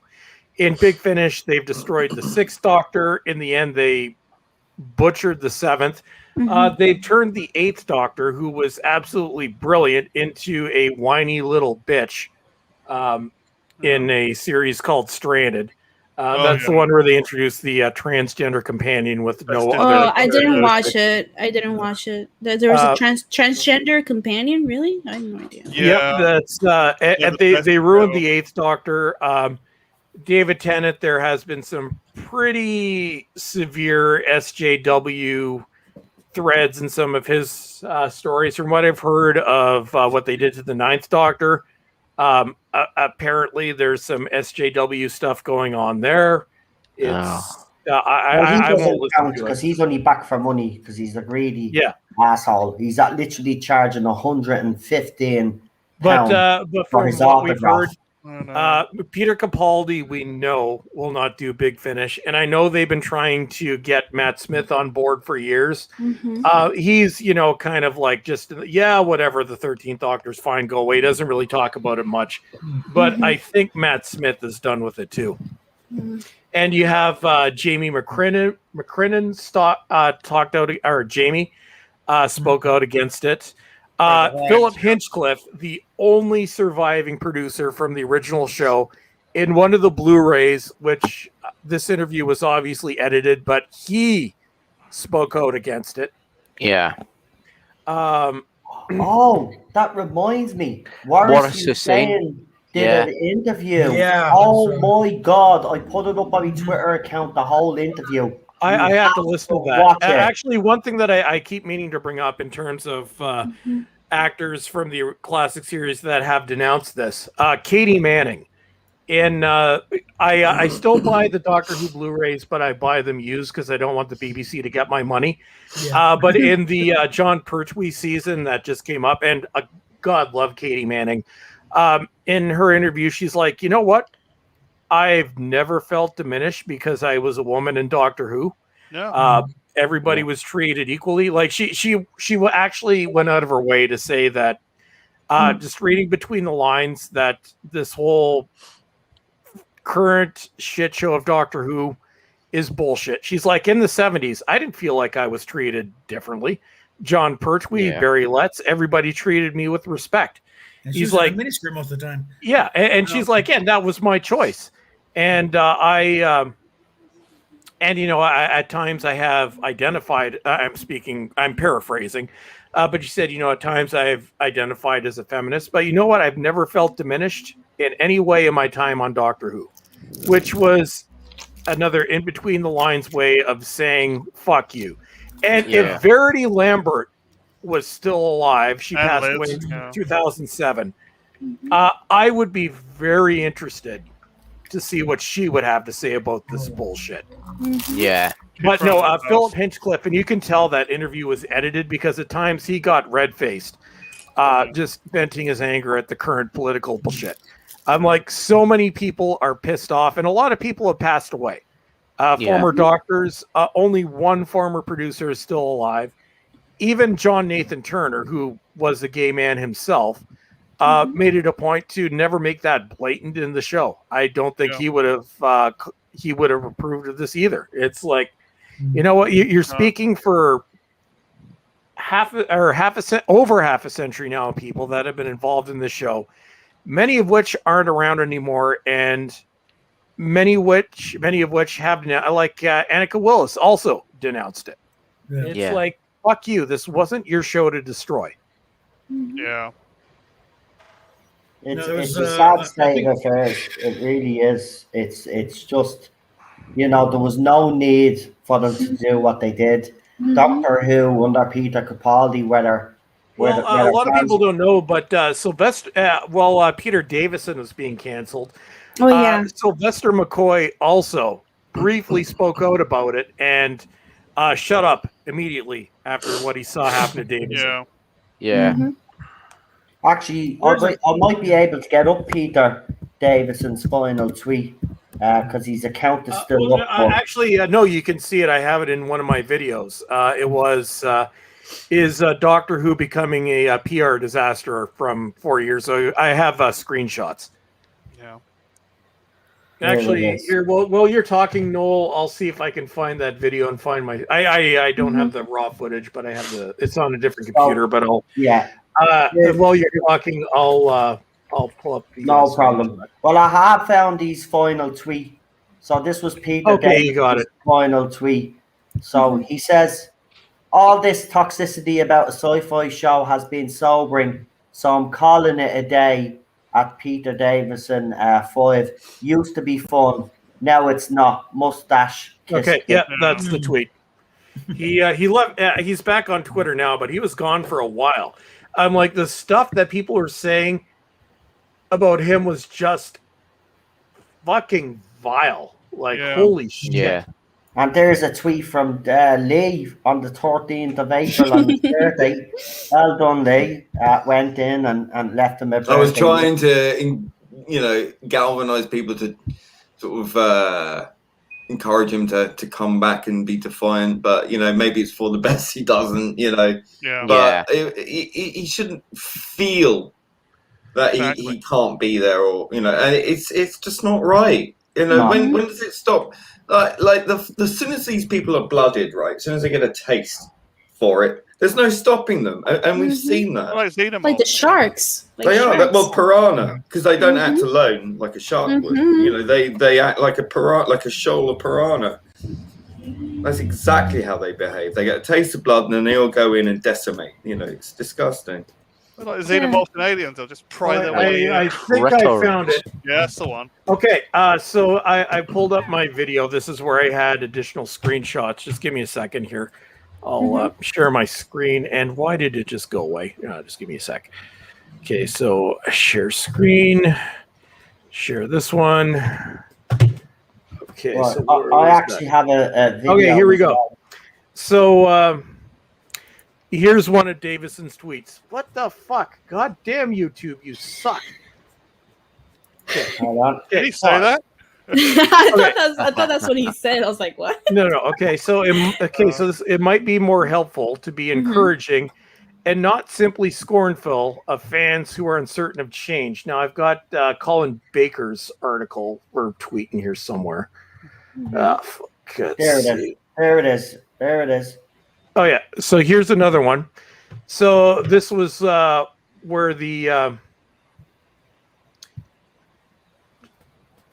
Okay, so just further, so I also urged uncertain fans to be supportive about change. It was a caveat about role models in an otherwise positive change. So he was worried about losing a male role model. Yeah. But he was even I have the video where he actually says that. There's a video where they ask him about the casting of Jodie Whittaker, and he says it in a video. I have the video here if you want to hear it. While you're doing that, I just want to see if I can find Colin Baker's fucking tweet. Yeah. Oh, he jackass. I have to be honest. I've never seen a guy shill so much as Colin Baker. Here, I'll unshare my screen while I'm trying to find it.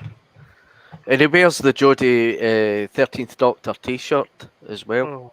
Yeah, he was, because he has to fit in with the crowd. Well, he is surrounded by a bunch of feminists, because he openly admits his wife and his daughters are feminists, which is okay. But the fact that he was, I think he said, "Change, my dear."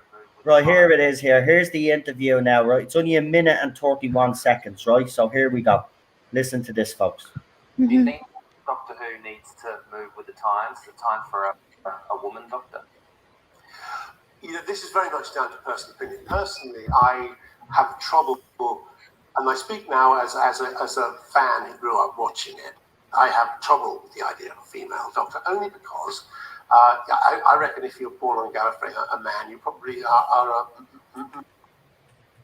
What's happening with me, YouTube? Male. You're on Chromebook? Nothing against time. In fact, my daughter, who was in an episode with David Tennant, was in fact a Time Lord, and at the end of her story, she flew off into the universe. At the moment, never to be seen again. So let's bring her back. Let's have a spin-off with Jenny. So I think it's great to have a female Time Lord. But my feeling about it, although I know this could be controversial, and I'm not speaking as a doctor, I'm speaking as a viewer, it is very much what you have with the modern doctors is a slightly unsure, uncertain, troubled doctor with a very strong female companion. Exactly. Yeah. Reverse that. An uncertain, troubled, or a fallible female doctor with a really strong male companion. You've got more of a stereotype than anything else. Yeah. So I personally think the doctor's a man, a male. But I probably will get flat. And that's fair enough. And you did. And you got bullied. But you are spot on. You are spot on. And can I just say as well, one of the people who went on John Barrowman's thing to put some pithy, shitty comment on there, has a picture of Peter Davison as their avatar. And I just messaged him. Well, I just commented to him. So, why have you got a picture of Peter Davison? Wasn't he cancelled by your friends for being sexist. So I mean, it's so ironic, isn't it? It's like, well, they create all these rules that they expect everyone else to live by, but they never follow it themselves. No. Funny that. It's hypocritical. What's Captain Robert Ape? Oh, you're sharing the Chibnall video. Oh, we've seen this hundreds of times, but here we'll do it again. Well, that's just the part of it. That's just the very beginning. The rest of it is actually warn me next time. Ugh. No, it's because actually this Moffat is explaining why he's screwing up. Because this is funny. This is funny. Come Okay, dale. What play it? Oh, okay. There we got go. the press It could that have play been a lot button. better. It could have been slightly better written, especially the last story. Oh, you played the music. Oh, damn. You played La, la, la, la, The Doctor was only one thing. He'd only appeal to those people. But the Doctor is all those things. If you happen to be a high old Tory, well, so's the Doctor. If you happen to be a revolutionary, well, so's the Doctor. If you happen to be a bit of a macho man, so's the Doctor. If you happen to like wearing cravats and have a remarkably limp wrist, so's the Doctor. You know, I mean, he's all those things at once. What's wrong with that? That's absorbing all the best values of everything and making them into one person. The Doctor has to, because this is a massive appeal show, has to appeal to all sides of the argument. It can't just be the left-wing show or the right-wing show. There you go. Can't. You've got to appeal to everything. So the Doctor is simultaneously a complete pacifist, absolutely against war, and works for a military organization. The Doctor is a habitual revolutionary who's very clear that he's in charge. He can style himself a man of the people all he wants in his sort of hippie John Pertwee way, but he is really expecting someone to get in the tea. He's always starting a fight. He's a peace-loving man who wanders the universe looking for trouble. And I think that gives the character a broad appeal.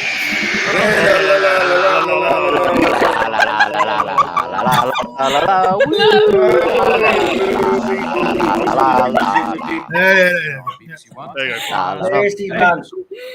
I found the tweet. Excuse me, everybody, silence. Yeah. You can't be playing music. You can't play copyright music. That's the stream gone now. Yeah, Lee, why did you do that? Actually, Noel, you're fine as long as it's less than 45 seconds. It's under fair use.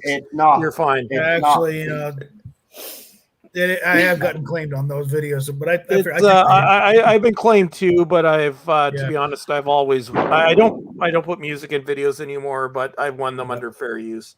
Yeah. But yeah, it's playing music is still bad. But yeah, don't worry, Noel, you'll be fine. Probably fine.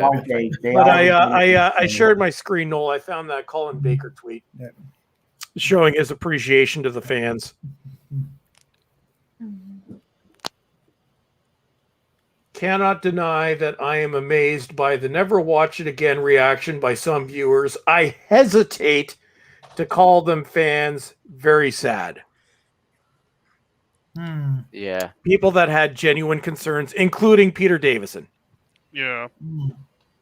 So let me just say, fuck you, Colin Baker. Yeah, your previous and more successful incarnation. You got problems with. He should be thankful because he's no longer the worst Doctor. So Always say about it. So well, he was kind of screwed over by the system anyway. Yeah, he's quite bitter though. He's still embittered. Yeah. It's well, he shouldn't be because he was able to redeem himself on Big Finish, and he was the Big Finish Doctor until he canceled himself in real Doctor Who fandom 4 years ago. And I just realized I'm still talking as Whittaker. Damn.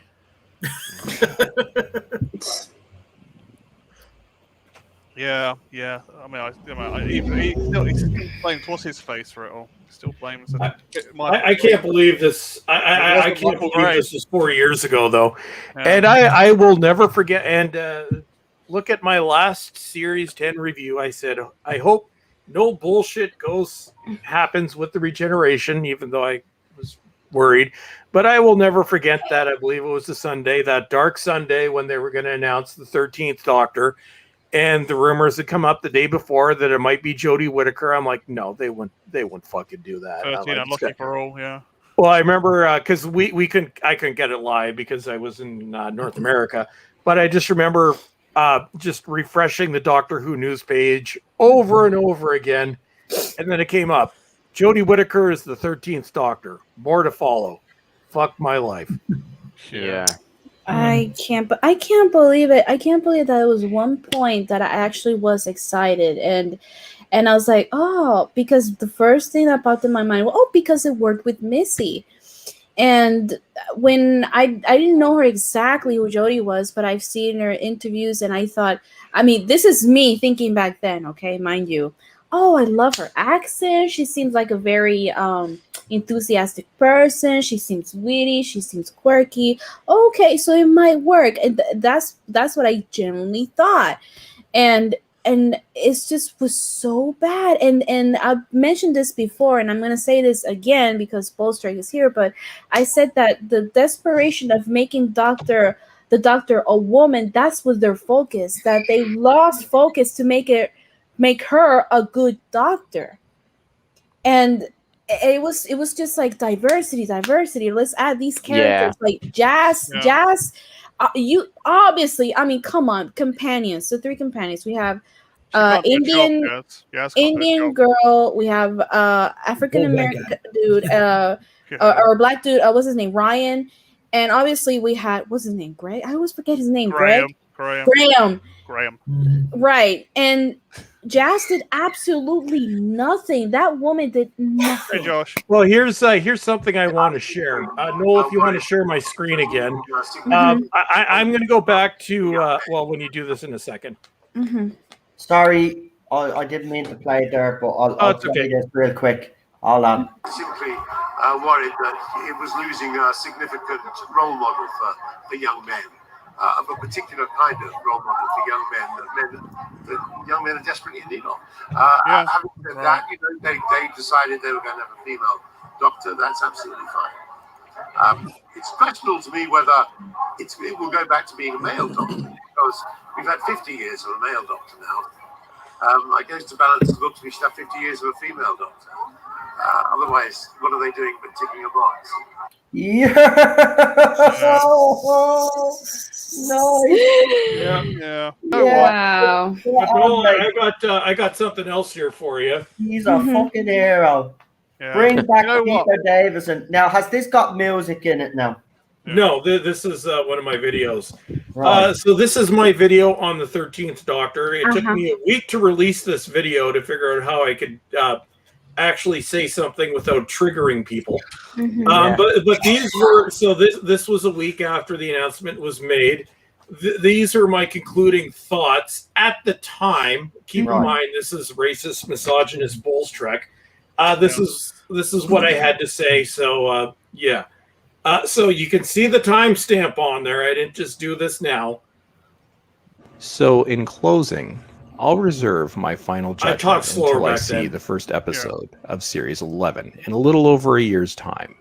And to Chibnall and the BBC, you were the ones that made this decision, and you'd better not mess it up. If Doctor Who goes down again, you have no one to blame but yourselves. You have an opportunity here to win back a waning fan base, or perhaps lose it forever. Make it about the stories, not about social justice and third-wave feminism. As for myself and this channel, I have 6 Doctor Who related videos that I shot before this announcement was made, 2 special edition unboxings, and a 4-part overview of my entire Doctor Who DVD and Blu-ray collection. And that's it for this video. So that's how misogynistic Bolstrek approached this 4 years ago. You said you were willing to give it a chance. I know. Yeah, I so to everybody that said I never said that, you've seen the timestamp. Yeah. You cannot fake that. Yeah. I gave it a chance. You did give it a chance. We all did. You know, well, most of us did anyway. That's lost it for me. Wingy Media also did a video, and he ended up having to take it down because he was getting harassed. But he even was, and he's not militant. Anybody knows Wingy Media? He's a great channel. He's Tom Baker is his favorite doctor, and he did a lot of classic reviews. And he was like Balstrack, very careful about how he worded his video. But he got so much stick that he ended up just taking it down, and he stopped watching Doctor Who. Then he hasn't watched Doctor Who since. That's how bad it is. That's how bad it is for him. Who? I'm sorry. Wingy Media. He's brilliant. He is. He's in his 20s. Decent bloke. He puts on Tom Baker impressions. He puts on a wig. He has the hat. He has a cardboard cutout of Tom Baker. He talks like Tom Baker. He does impressions of Tom Baker, and he also reviews the classic era, just like what Balstrack did. Balstrack used to review the classic era. That's exactly what he did, and he did one video on Jodie Whittaker, just like Balstrack did. But he got so much abuse that he decided to pull that video. Wow. So much for safe space for all, huh? I know. Yeah. Yep. That was bullshit. Be kind. Mm-hmm. Be kind, right? Be kind. Yeah, it's really kind coming into this role and disrespecting all the previous actors and actresses and production staff of Doctor Who for saying it's all for the male gaze and all this stuff, and mocking fans who were unsure about where it was heading, and then just picking out their question or their name and mocking them. That's very kind, isn't it? Shitting on us, completely shitting on the fans, completely. And Lee, did you remember was it yesterday? We were talking about how compassionate 13 was, especially when Graham said that he mentioned that he was so scared to have that cancer back. It's totally awkward when you're supposed to be awkward yourself out the bleeding darn. Don't ever come back. We don't want you even back for a special. Don't ever come back. Chris Chibnall, you don't ever come back either. You're not wanted. Yeah. Right? As someone who's gone through that, now all I can say is a chemotherapy nurse would never speak to someone like that. Anyone in the cancer profession would never. You're supposed to be a hero. Exactly. And you show them what to do. Even if you are socially awkward, the doctor will turn around and go, "This is how you deal with that situation." Not make it okay for people. Who's playing the TARDIS sound? It's my text. Hang on, let me put in silent. Calm down. I need that text. So Noel, I actually just pulled up something else that, to be honest, I haven't watched in 4 years. There's no music. But this was my off-the-cuff review of the Dr. Falls. So this was me before the announcement, giving my thoughts prior to the announcement had been made. And to be honest, I don't even know what I said. I didn't use potty mouth because I was but I believe this is where I kind of predicted what might happen and what I hope didn't happen. So this is another Bulls Trek time warp. Are you still there, buddy?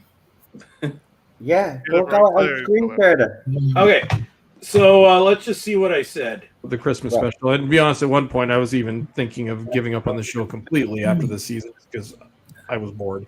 But I'm intrigued enough to see where this is going. Now, with regards to the obvious question, there were suggestions all throughout the episode, albeit kind of undertones of changing genders. I think I've July come 7th before my the own announcement definitive view on this, even though in the past I'd said I would accept it if it made narrative sense.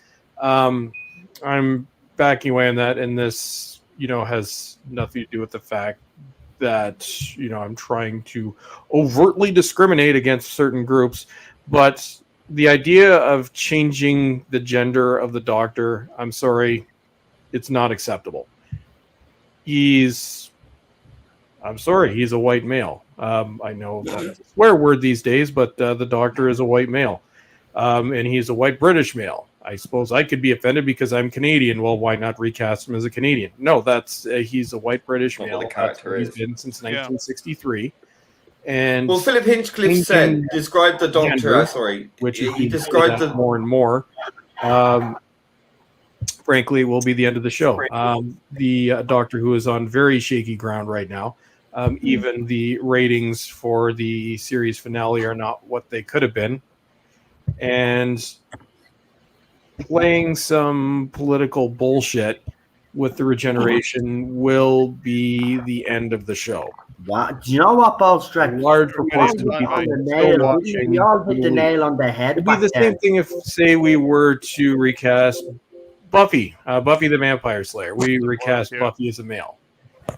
I think we would all agree that would not be acceptable. And I love Buffy; it's one of my all-time shows. Or Agent Scully from the X-Files is suddenly recast as a male. Sarah Connor is recast as a male. Ellen Ripley.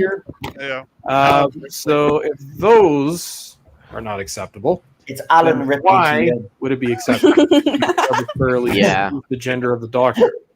And I know the argument that will be put forth is, well, we've seen this the past few years. Yes, we've seen this the past few years because Stephen Moffat decided to throw this into the show. This is not something that we saw in any iteration of the show before. Oh, hey, Daniel. So, but anyways, so that's Bull's Trek predicts the future. But Philip Hinchcliffe.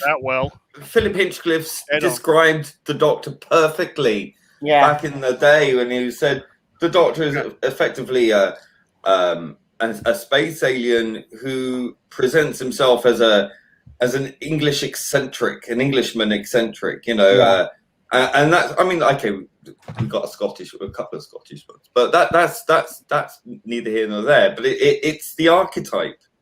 The character has an archetype, and what makes a show successful is in writing is employing archetypal figures. The Doctor is an archetype, and that archetype is something that's entrenched and hardwired into us culturally. And he is, and always has been until recently, the quintessential eccentric Englishman. It just happens to be a space alien and traveling in a magic box. But apart from that, that's the archetype. The Daleks are an archetype. If you were to change the Daleks from what they are into something else, and then say, well, they're still the Daleks. Look, they're still the Daleks because we call them Daleks. They're pink and have fur on them, but they're still Daleks. No. And female voices. Right? It's not the same. It's not a Dalek, right? And it's the same with the Doctor. You intrinsically change them, and that doesn't mean to say, look, we've heard this argument. The show's always all about change. No, it has change in it. It's not the fundamental meaning of the show.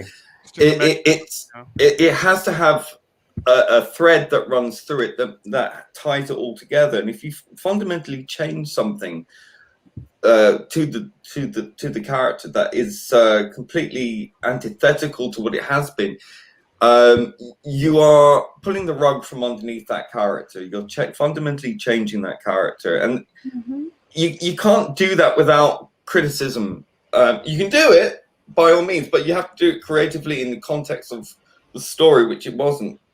It was kind of shooed in, from sort of Moffat onwards with the changing of the rules. Oh, see, it's always been that way because that happened. It's like, but that was like a couple of years ago. This is a recent addition because the BBC happens to believe a certain thing at a certain time. But it will be dated very quickly, and it will not be looked upon fondly. And that affects the longevity of the show. BBC basically. bandwagon, Right, guys, we've got an hour to go for the poll. There's only 35 votes. Dude, didn't you do Inferno last year? We're starting to repeat stories now, unfortunately, because we've done most of the classic era now that we can do. But Doctor Who Classic Watch Along poll, so choose a story. So we have Inferno, Carnival of Monsters, The Robots of Death, and The Time Monster. This is, as the poll stands right now, with an hour to go. At 5.7% is Lee's choice, Carnival of Monsters. Nobody wants to watch that one, Lee. I picked that one because 2 or 3 people wanted that one, so I went with it. I didn't choose it because I wanted that story. 28.6% The Time Monster. In third place, we have Inferno with 31.4% of the vote. But leading right now, actually, it's just at the jump in there now. 36.1%, The Robots of Death. That was my other choice. is the next one. So what I'm going to do is I'm going to put that link now in the chat. So if you haven't voted on it, vote for the classic story. Oh, we lost Captain Robert, but he's there. I'll bring you back in now, mate. There is the link there. So if you have Twitter and you haven't voted, please do. But we're finishing up now in a couple of minutes. Bring Teddy out. Teddy has to go out for his like what Ballstrick had to do. He had to bring his dog out. I have to bring Teddy out before he starts barking again like a mad little lunatic. He's been acting all weird lately because there's been so much activity around, and he's just upset. I don't know what it is, man. He's just very needy lately. It's because it was National Dog Day, that's why. So he gets plenty of love. This whole thing back, like, hey, just give it a chance; it'll be fine. Yeah, sure. Yeah. Look, I gave it a chance. Everybody on this panel gave this era a chance. Right? No, it did. Look, most of us did go in with. We know they're gonna fuck this up, but we still did go in and give it a chance. Listen, I'm still watching. Right? If that isn't giving it a chance, I don't know what it is. What is? Right? Now, others have fell off and dropped off and decided not to watch it anymore. And that's fair enough. I've watched it all the way through. Ballstrick has watched it all the way through. We will finish. We will finish the era. Ballstrick will do his reviews, but we will finish this era.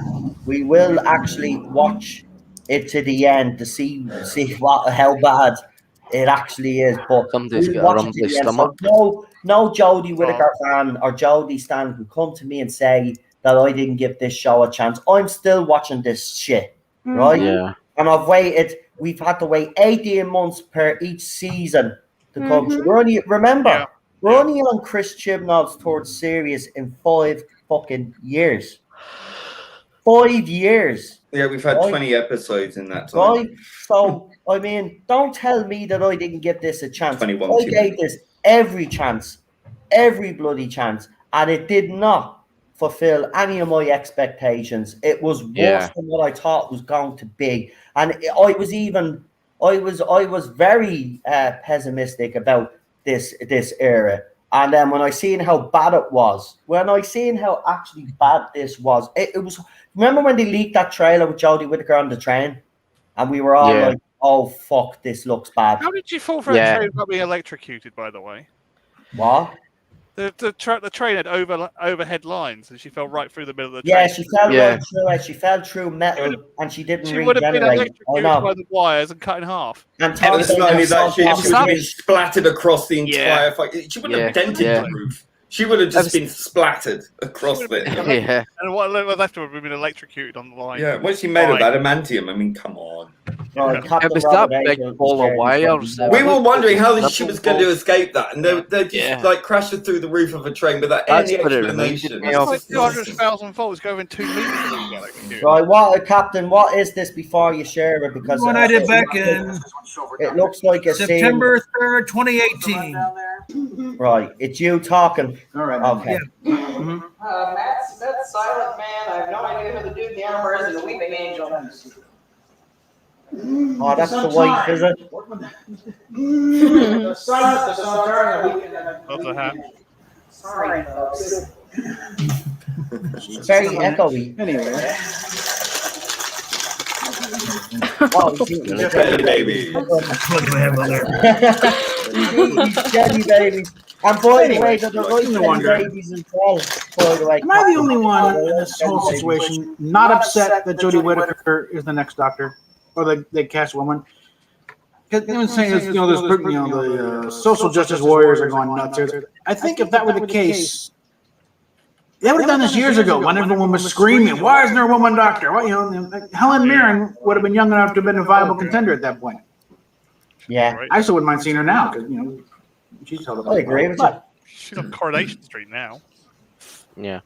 if anything, they're kind of late to the game if that's their idea. I'm willing to, because no one's going to question my credentials as a Whovian. And I'd go back to when the Tom Baker episodes started running on PBS. Very echoey. Have you got that on in the background? I figure if I do a cosplay thing, it's going to be Patrick Troughton or Sylvester McCoy because that's kind of physically. I just plugged in my headphones, so it should be fine. But it was kind of echoing. I trust the Doctor Who writers. I didn't have any real problem per se with the last few seasons. Okay, and if those who checked out, early on with Peter Capaldi, they were. I was assuming the writers would stick around. Apparently, that wouldn't happen. I mean, the plots may have been a bit off, but they gave Peter Capaldi some great speech, especially his war speech. Mm-hmm. And there was a Zygon episode. And the Zygon. The question the writers, they're long-term fans. This show is being run from the reboot on. All the things were hardcore fans since childhood. Russell Davis.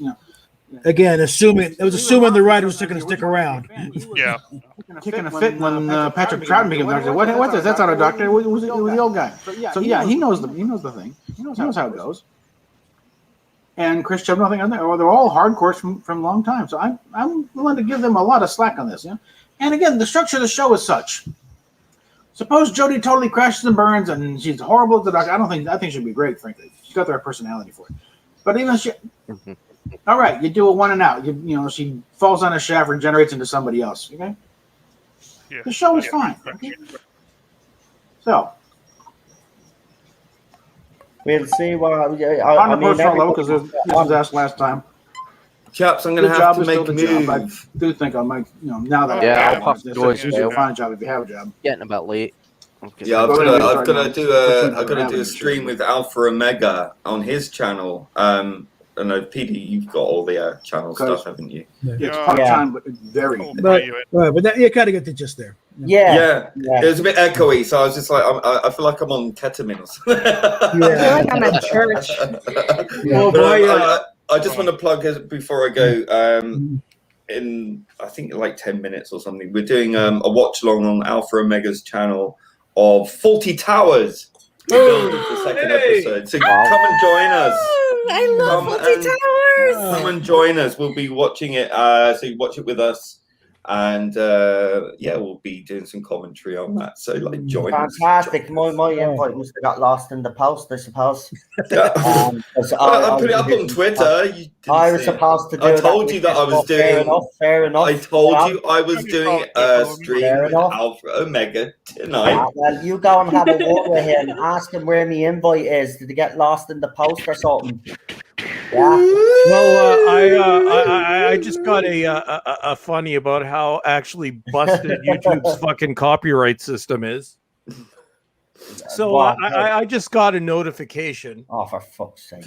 Oh no, this was somebody re-uploading one of my videos. Oh, for fuck's sake! So 10 years ago, I did a video Actually, here it's script. No, I'll show you the video. This is going to be my final funny thing for the night. We'll end stuff on a funny note. No problem. Well, for my section, let's see. So here's a video of mine. Right. And keep in mind, I just got the notification. So you see that this is a Garmin Nuvi 255WX.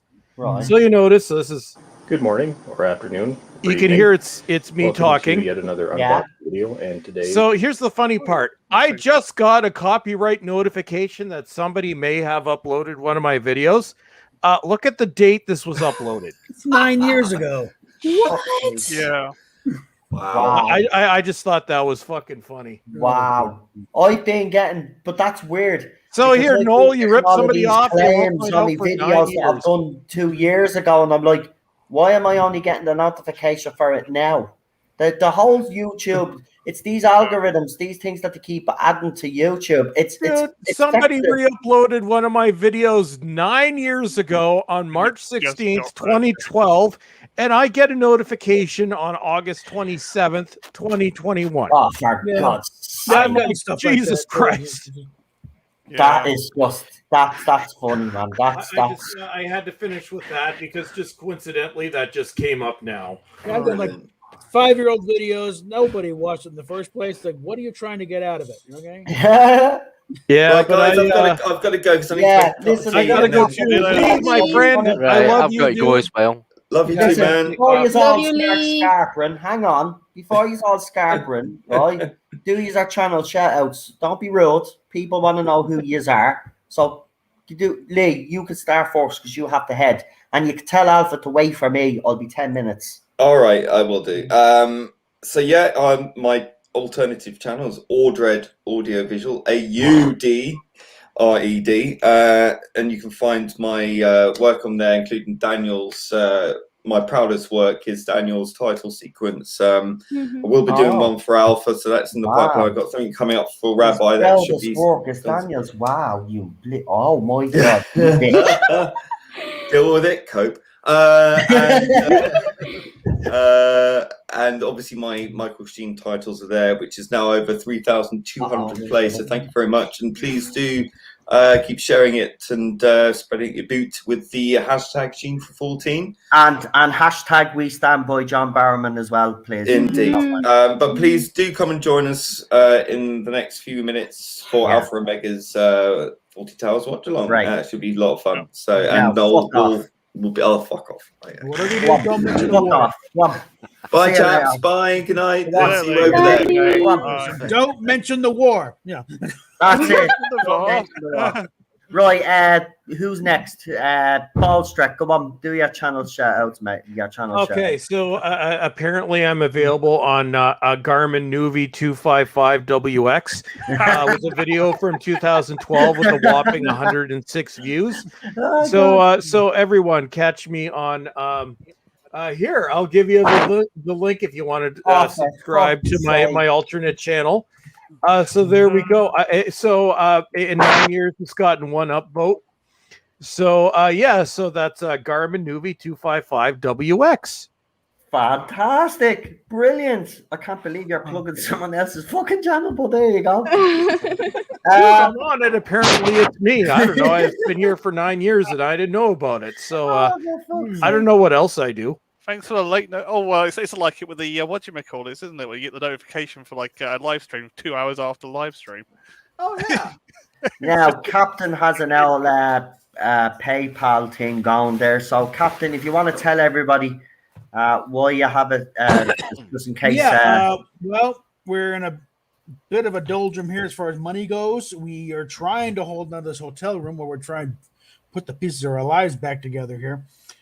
And it's kind of like, if we get out of here, we got nowhere to go. It's going to be broadcast from a parking lot again.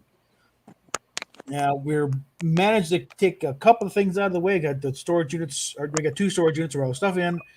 Finally got them paid off after a heap of late fees tacked on there too.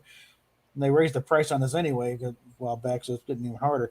But right now we're just trying to maintain the room and also gas and things, because I've started doing DoorDash, and we'll be doing some Grubhubs here, but like that requires gas money. I did it one day, got about $40. Made about $40. I haven't got paid for that yet. I'm also doing some home health care stuff, getting paid through the county for what, but that ain't enough. Okay, it's enough to pay for the thing, but it ain't enough to pay for the room. So we need money. We need a lot of it. There you go. Give him our money. Yeah. You don't. You're bad people. I'm only messing. Over the DOS, yeah. Go and help him out. Go and help him out if you can. Every little help, as you say, in Tesco. PD. Yeah, we really did. Yeah. Yeah. I'll add this to this. I'll ask Father Miller and Rabbi if they can pass on April's campaign as well. Try and get around. Best go. But anyway, if you want to find me, you normally find me also in a chat on Rabbi for Another Planet's channel. His Indiegogo is going to end soon, probably next week. It's this Tuesday. Next Tuesday. You said that last week. This is Rabbi's first camp. It keeps going an extra week. It's going to be Christmas. It ends really. It's going to be nearly Christmas, or no, or maybe the next 10 years, man. I love it a bit, but it gets so bloody pernickety. Oh, I want to change this page. I want to change that page. Well, someone should say, look, it's great the way it is, Rabbi. People are waiting on our comics. Get it out. Get it out, mate, or else Az is going to be screaming at you. Yes, say That's it. me in there in the chat. He'll be doing Comic Gates Consequences, and I'll probably That's just jump back it. over here afterwards. Yeah. Oh, just getting worse. And now, wait and you see how quick Real Super Doctor does his channel shout out. Real Super Doctor, could you tell everybody? Right. what How can I be really quick? I've got a YouTube channel under Real Super Doctor, and I've got a Twitter account under Real Super Doctor, and I post a lot of nonsense on Twitter, but there you go. There you go. And he'll be with me tomorrow, along with the rest of the panel, for some classic Who as well. And Ballstrick, if you're up for that, I know you don't normally do 2 streams in a row. Well, I am going to be working from home tomorrow, doing some very monotonous stuff. Depending on how it goes, I may hang out in the background while doing things. No problem. So I may be present in body, and I'll say the occasional thing. No problem. Sorry, PD, did you want to add a little bit more to that? Because I think you were saying, fine. Are you sure? I was just saying, Right. yeah. I just wanted to make sure. Pop in afterwards, after Rabbi's Comics Gate Consequence stream. Yeah. Right, Melina. Uh-huh. Do you want to tell everybody where they can find you and stuff? And that's if they want to mess with a woman from Puerto Rico, because I'm terrified. But go ahead. Well, you can find me at Twitter. What? Oh, Melina. I'm sorry, I'm hungry. Oh, Melina Jesus. Baker. You're forgetting your own name now. It's 7:43 p.m. over here, so Right. It's 7:43 p.m. here too, because we are in the same time zone. 15 minutes to Yes, 1 in we the don't morning change here. our time zones. We don't change our time zones. But yeah, it's Melina Vader on Twitter. I don't use my YouTube. I always say the same thing every stream. Maybe I will, maybe I don't, but it's the same thing. Melina Vader, YouTube, and Melina Vader on Twitter. And it's been a pleasure. Thank you for coming on, and listen, thanks to everybody in the chat as well, and I want to thank all my guests that came on tonight. It has been a real fun stream. Look, I know we kind of got a bit bogged down with Doctor Who tonight, but we were talking mostly about Peter Capaldi and how he was pushed, and we've shown you the evidence That now. happened when I showed up. But it was devastating. But look, you'll find me here tomorrow for Classic. On Sunday we've got some new Who. And then if you didn't catch me interview with Tom Connors and Andre from Midnight's Edge, that's up on the channel. We were talking Ghostbusters and Spider-Man. And then Tom obviously stayed on a little bit longer. And we start talking about the ins and outs of Hollywood. It was actually a very good stream. So if you haven't checked that out, please do. Because the guys, they're oh my God. I was just fascinated. By the way, this was a stream where I didn't talk much, and that says a lot. You were very professional. No, you were very. Yeah, I actually did an all right job, didn't I? I was actually chuffed with myself. Very professional. What? Oh, kisses for Teddy. Yeah, I'll bring him out now. I'll bring him out now in a second. I'm finishing up, woman. Yeah, half an hour ago, and you're doing cereal, so just. Right, that's the wife there, by the way. Everybody say hello, Cheryl. Hi, Cheryl. Hello, Cheryl. Hi. Now she's gonna hit me with a frying pan, so I better go. Yes, do it. I want to hear it. Oh. No, you don't want to hear it. It won't be fun for me. You don't be encouraging Armelina. You can tell kind of pan is by the clang. But listen, I want to thank you. I will. Oh yeah, don't forget to go to Teddy's channel, Teddy Terrier Tales, and also, as I said, myself and Cheryl are looking into the old merchandise thing, a couple of t-shirts, maybe mugs and all of that stuff. So bear with us while we sort that stuff out. But it's been a pleasure having you all on. Ballstrek again, especially to you, because I know your time, you know, you could be very busy. Wait, I'm special? Nobody ever told me I was special. Yeah, well, you're special enough. You know, you're special to me. You're my friend. You and Gary and others helped me out when I first came onto the scene. So, yeah, you know, you'll always get an invite anytime. And, you know, thanks, buddy. No problem. I better stop now before people think we're weirdos. Too late. Dude, this is me. Have you seen my goddamn Twitter? Yeah, I know. Yeah, I know. We won't say anymore. Right, here's another trailer that Lee put together for me for this show. I hope you like it, and then we will end with the Shane for 14 titles again. Don't forget hashtag Shane for 14, hashtag We Stand with John Barrowman. It's still trending, by the way, the John Barrowman thing. So if you can keep retweeting, that'll be absolutely fantastic, because those morons are starting again.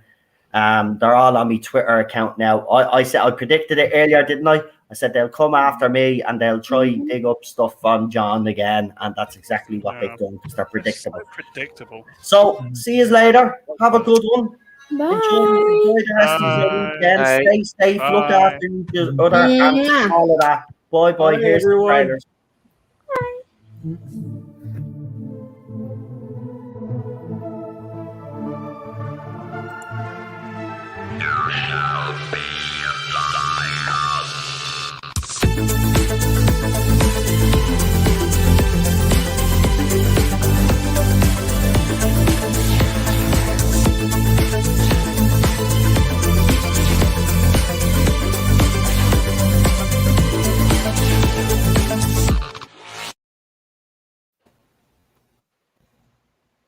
For God's sake.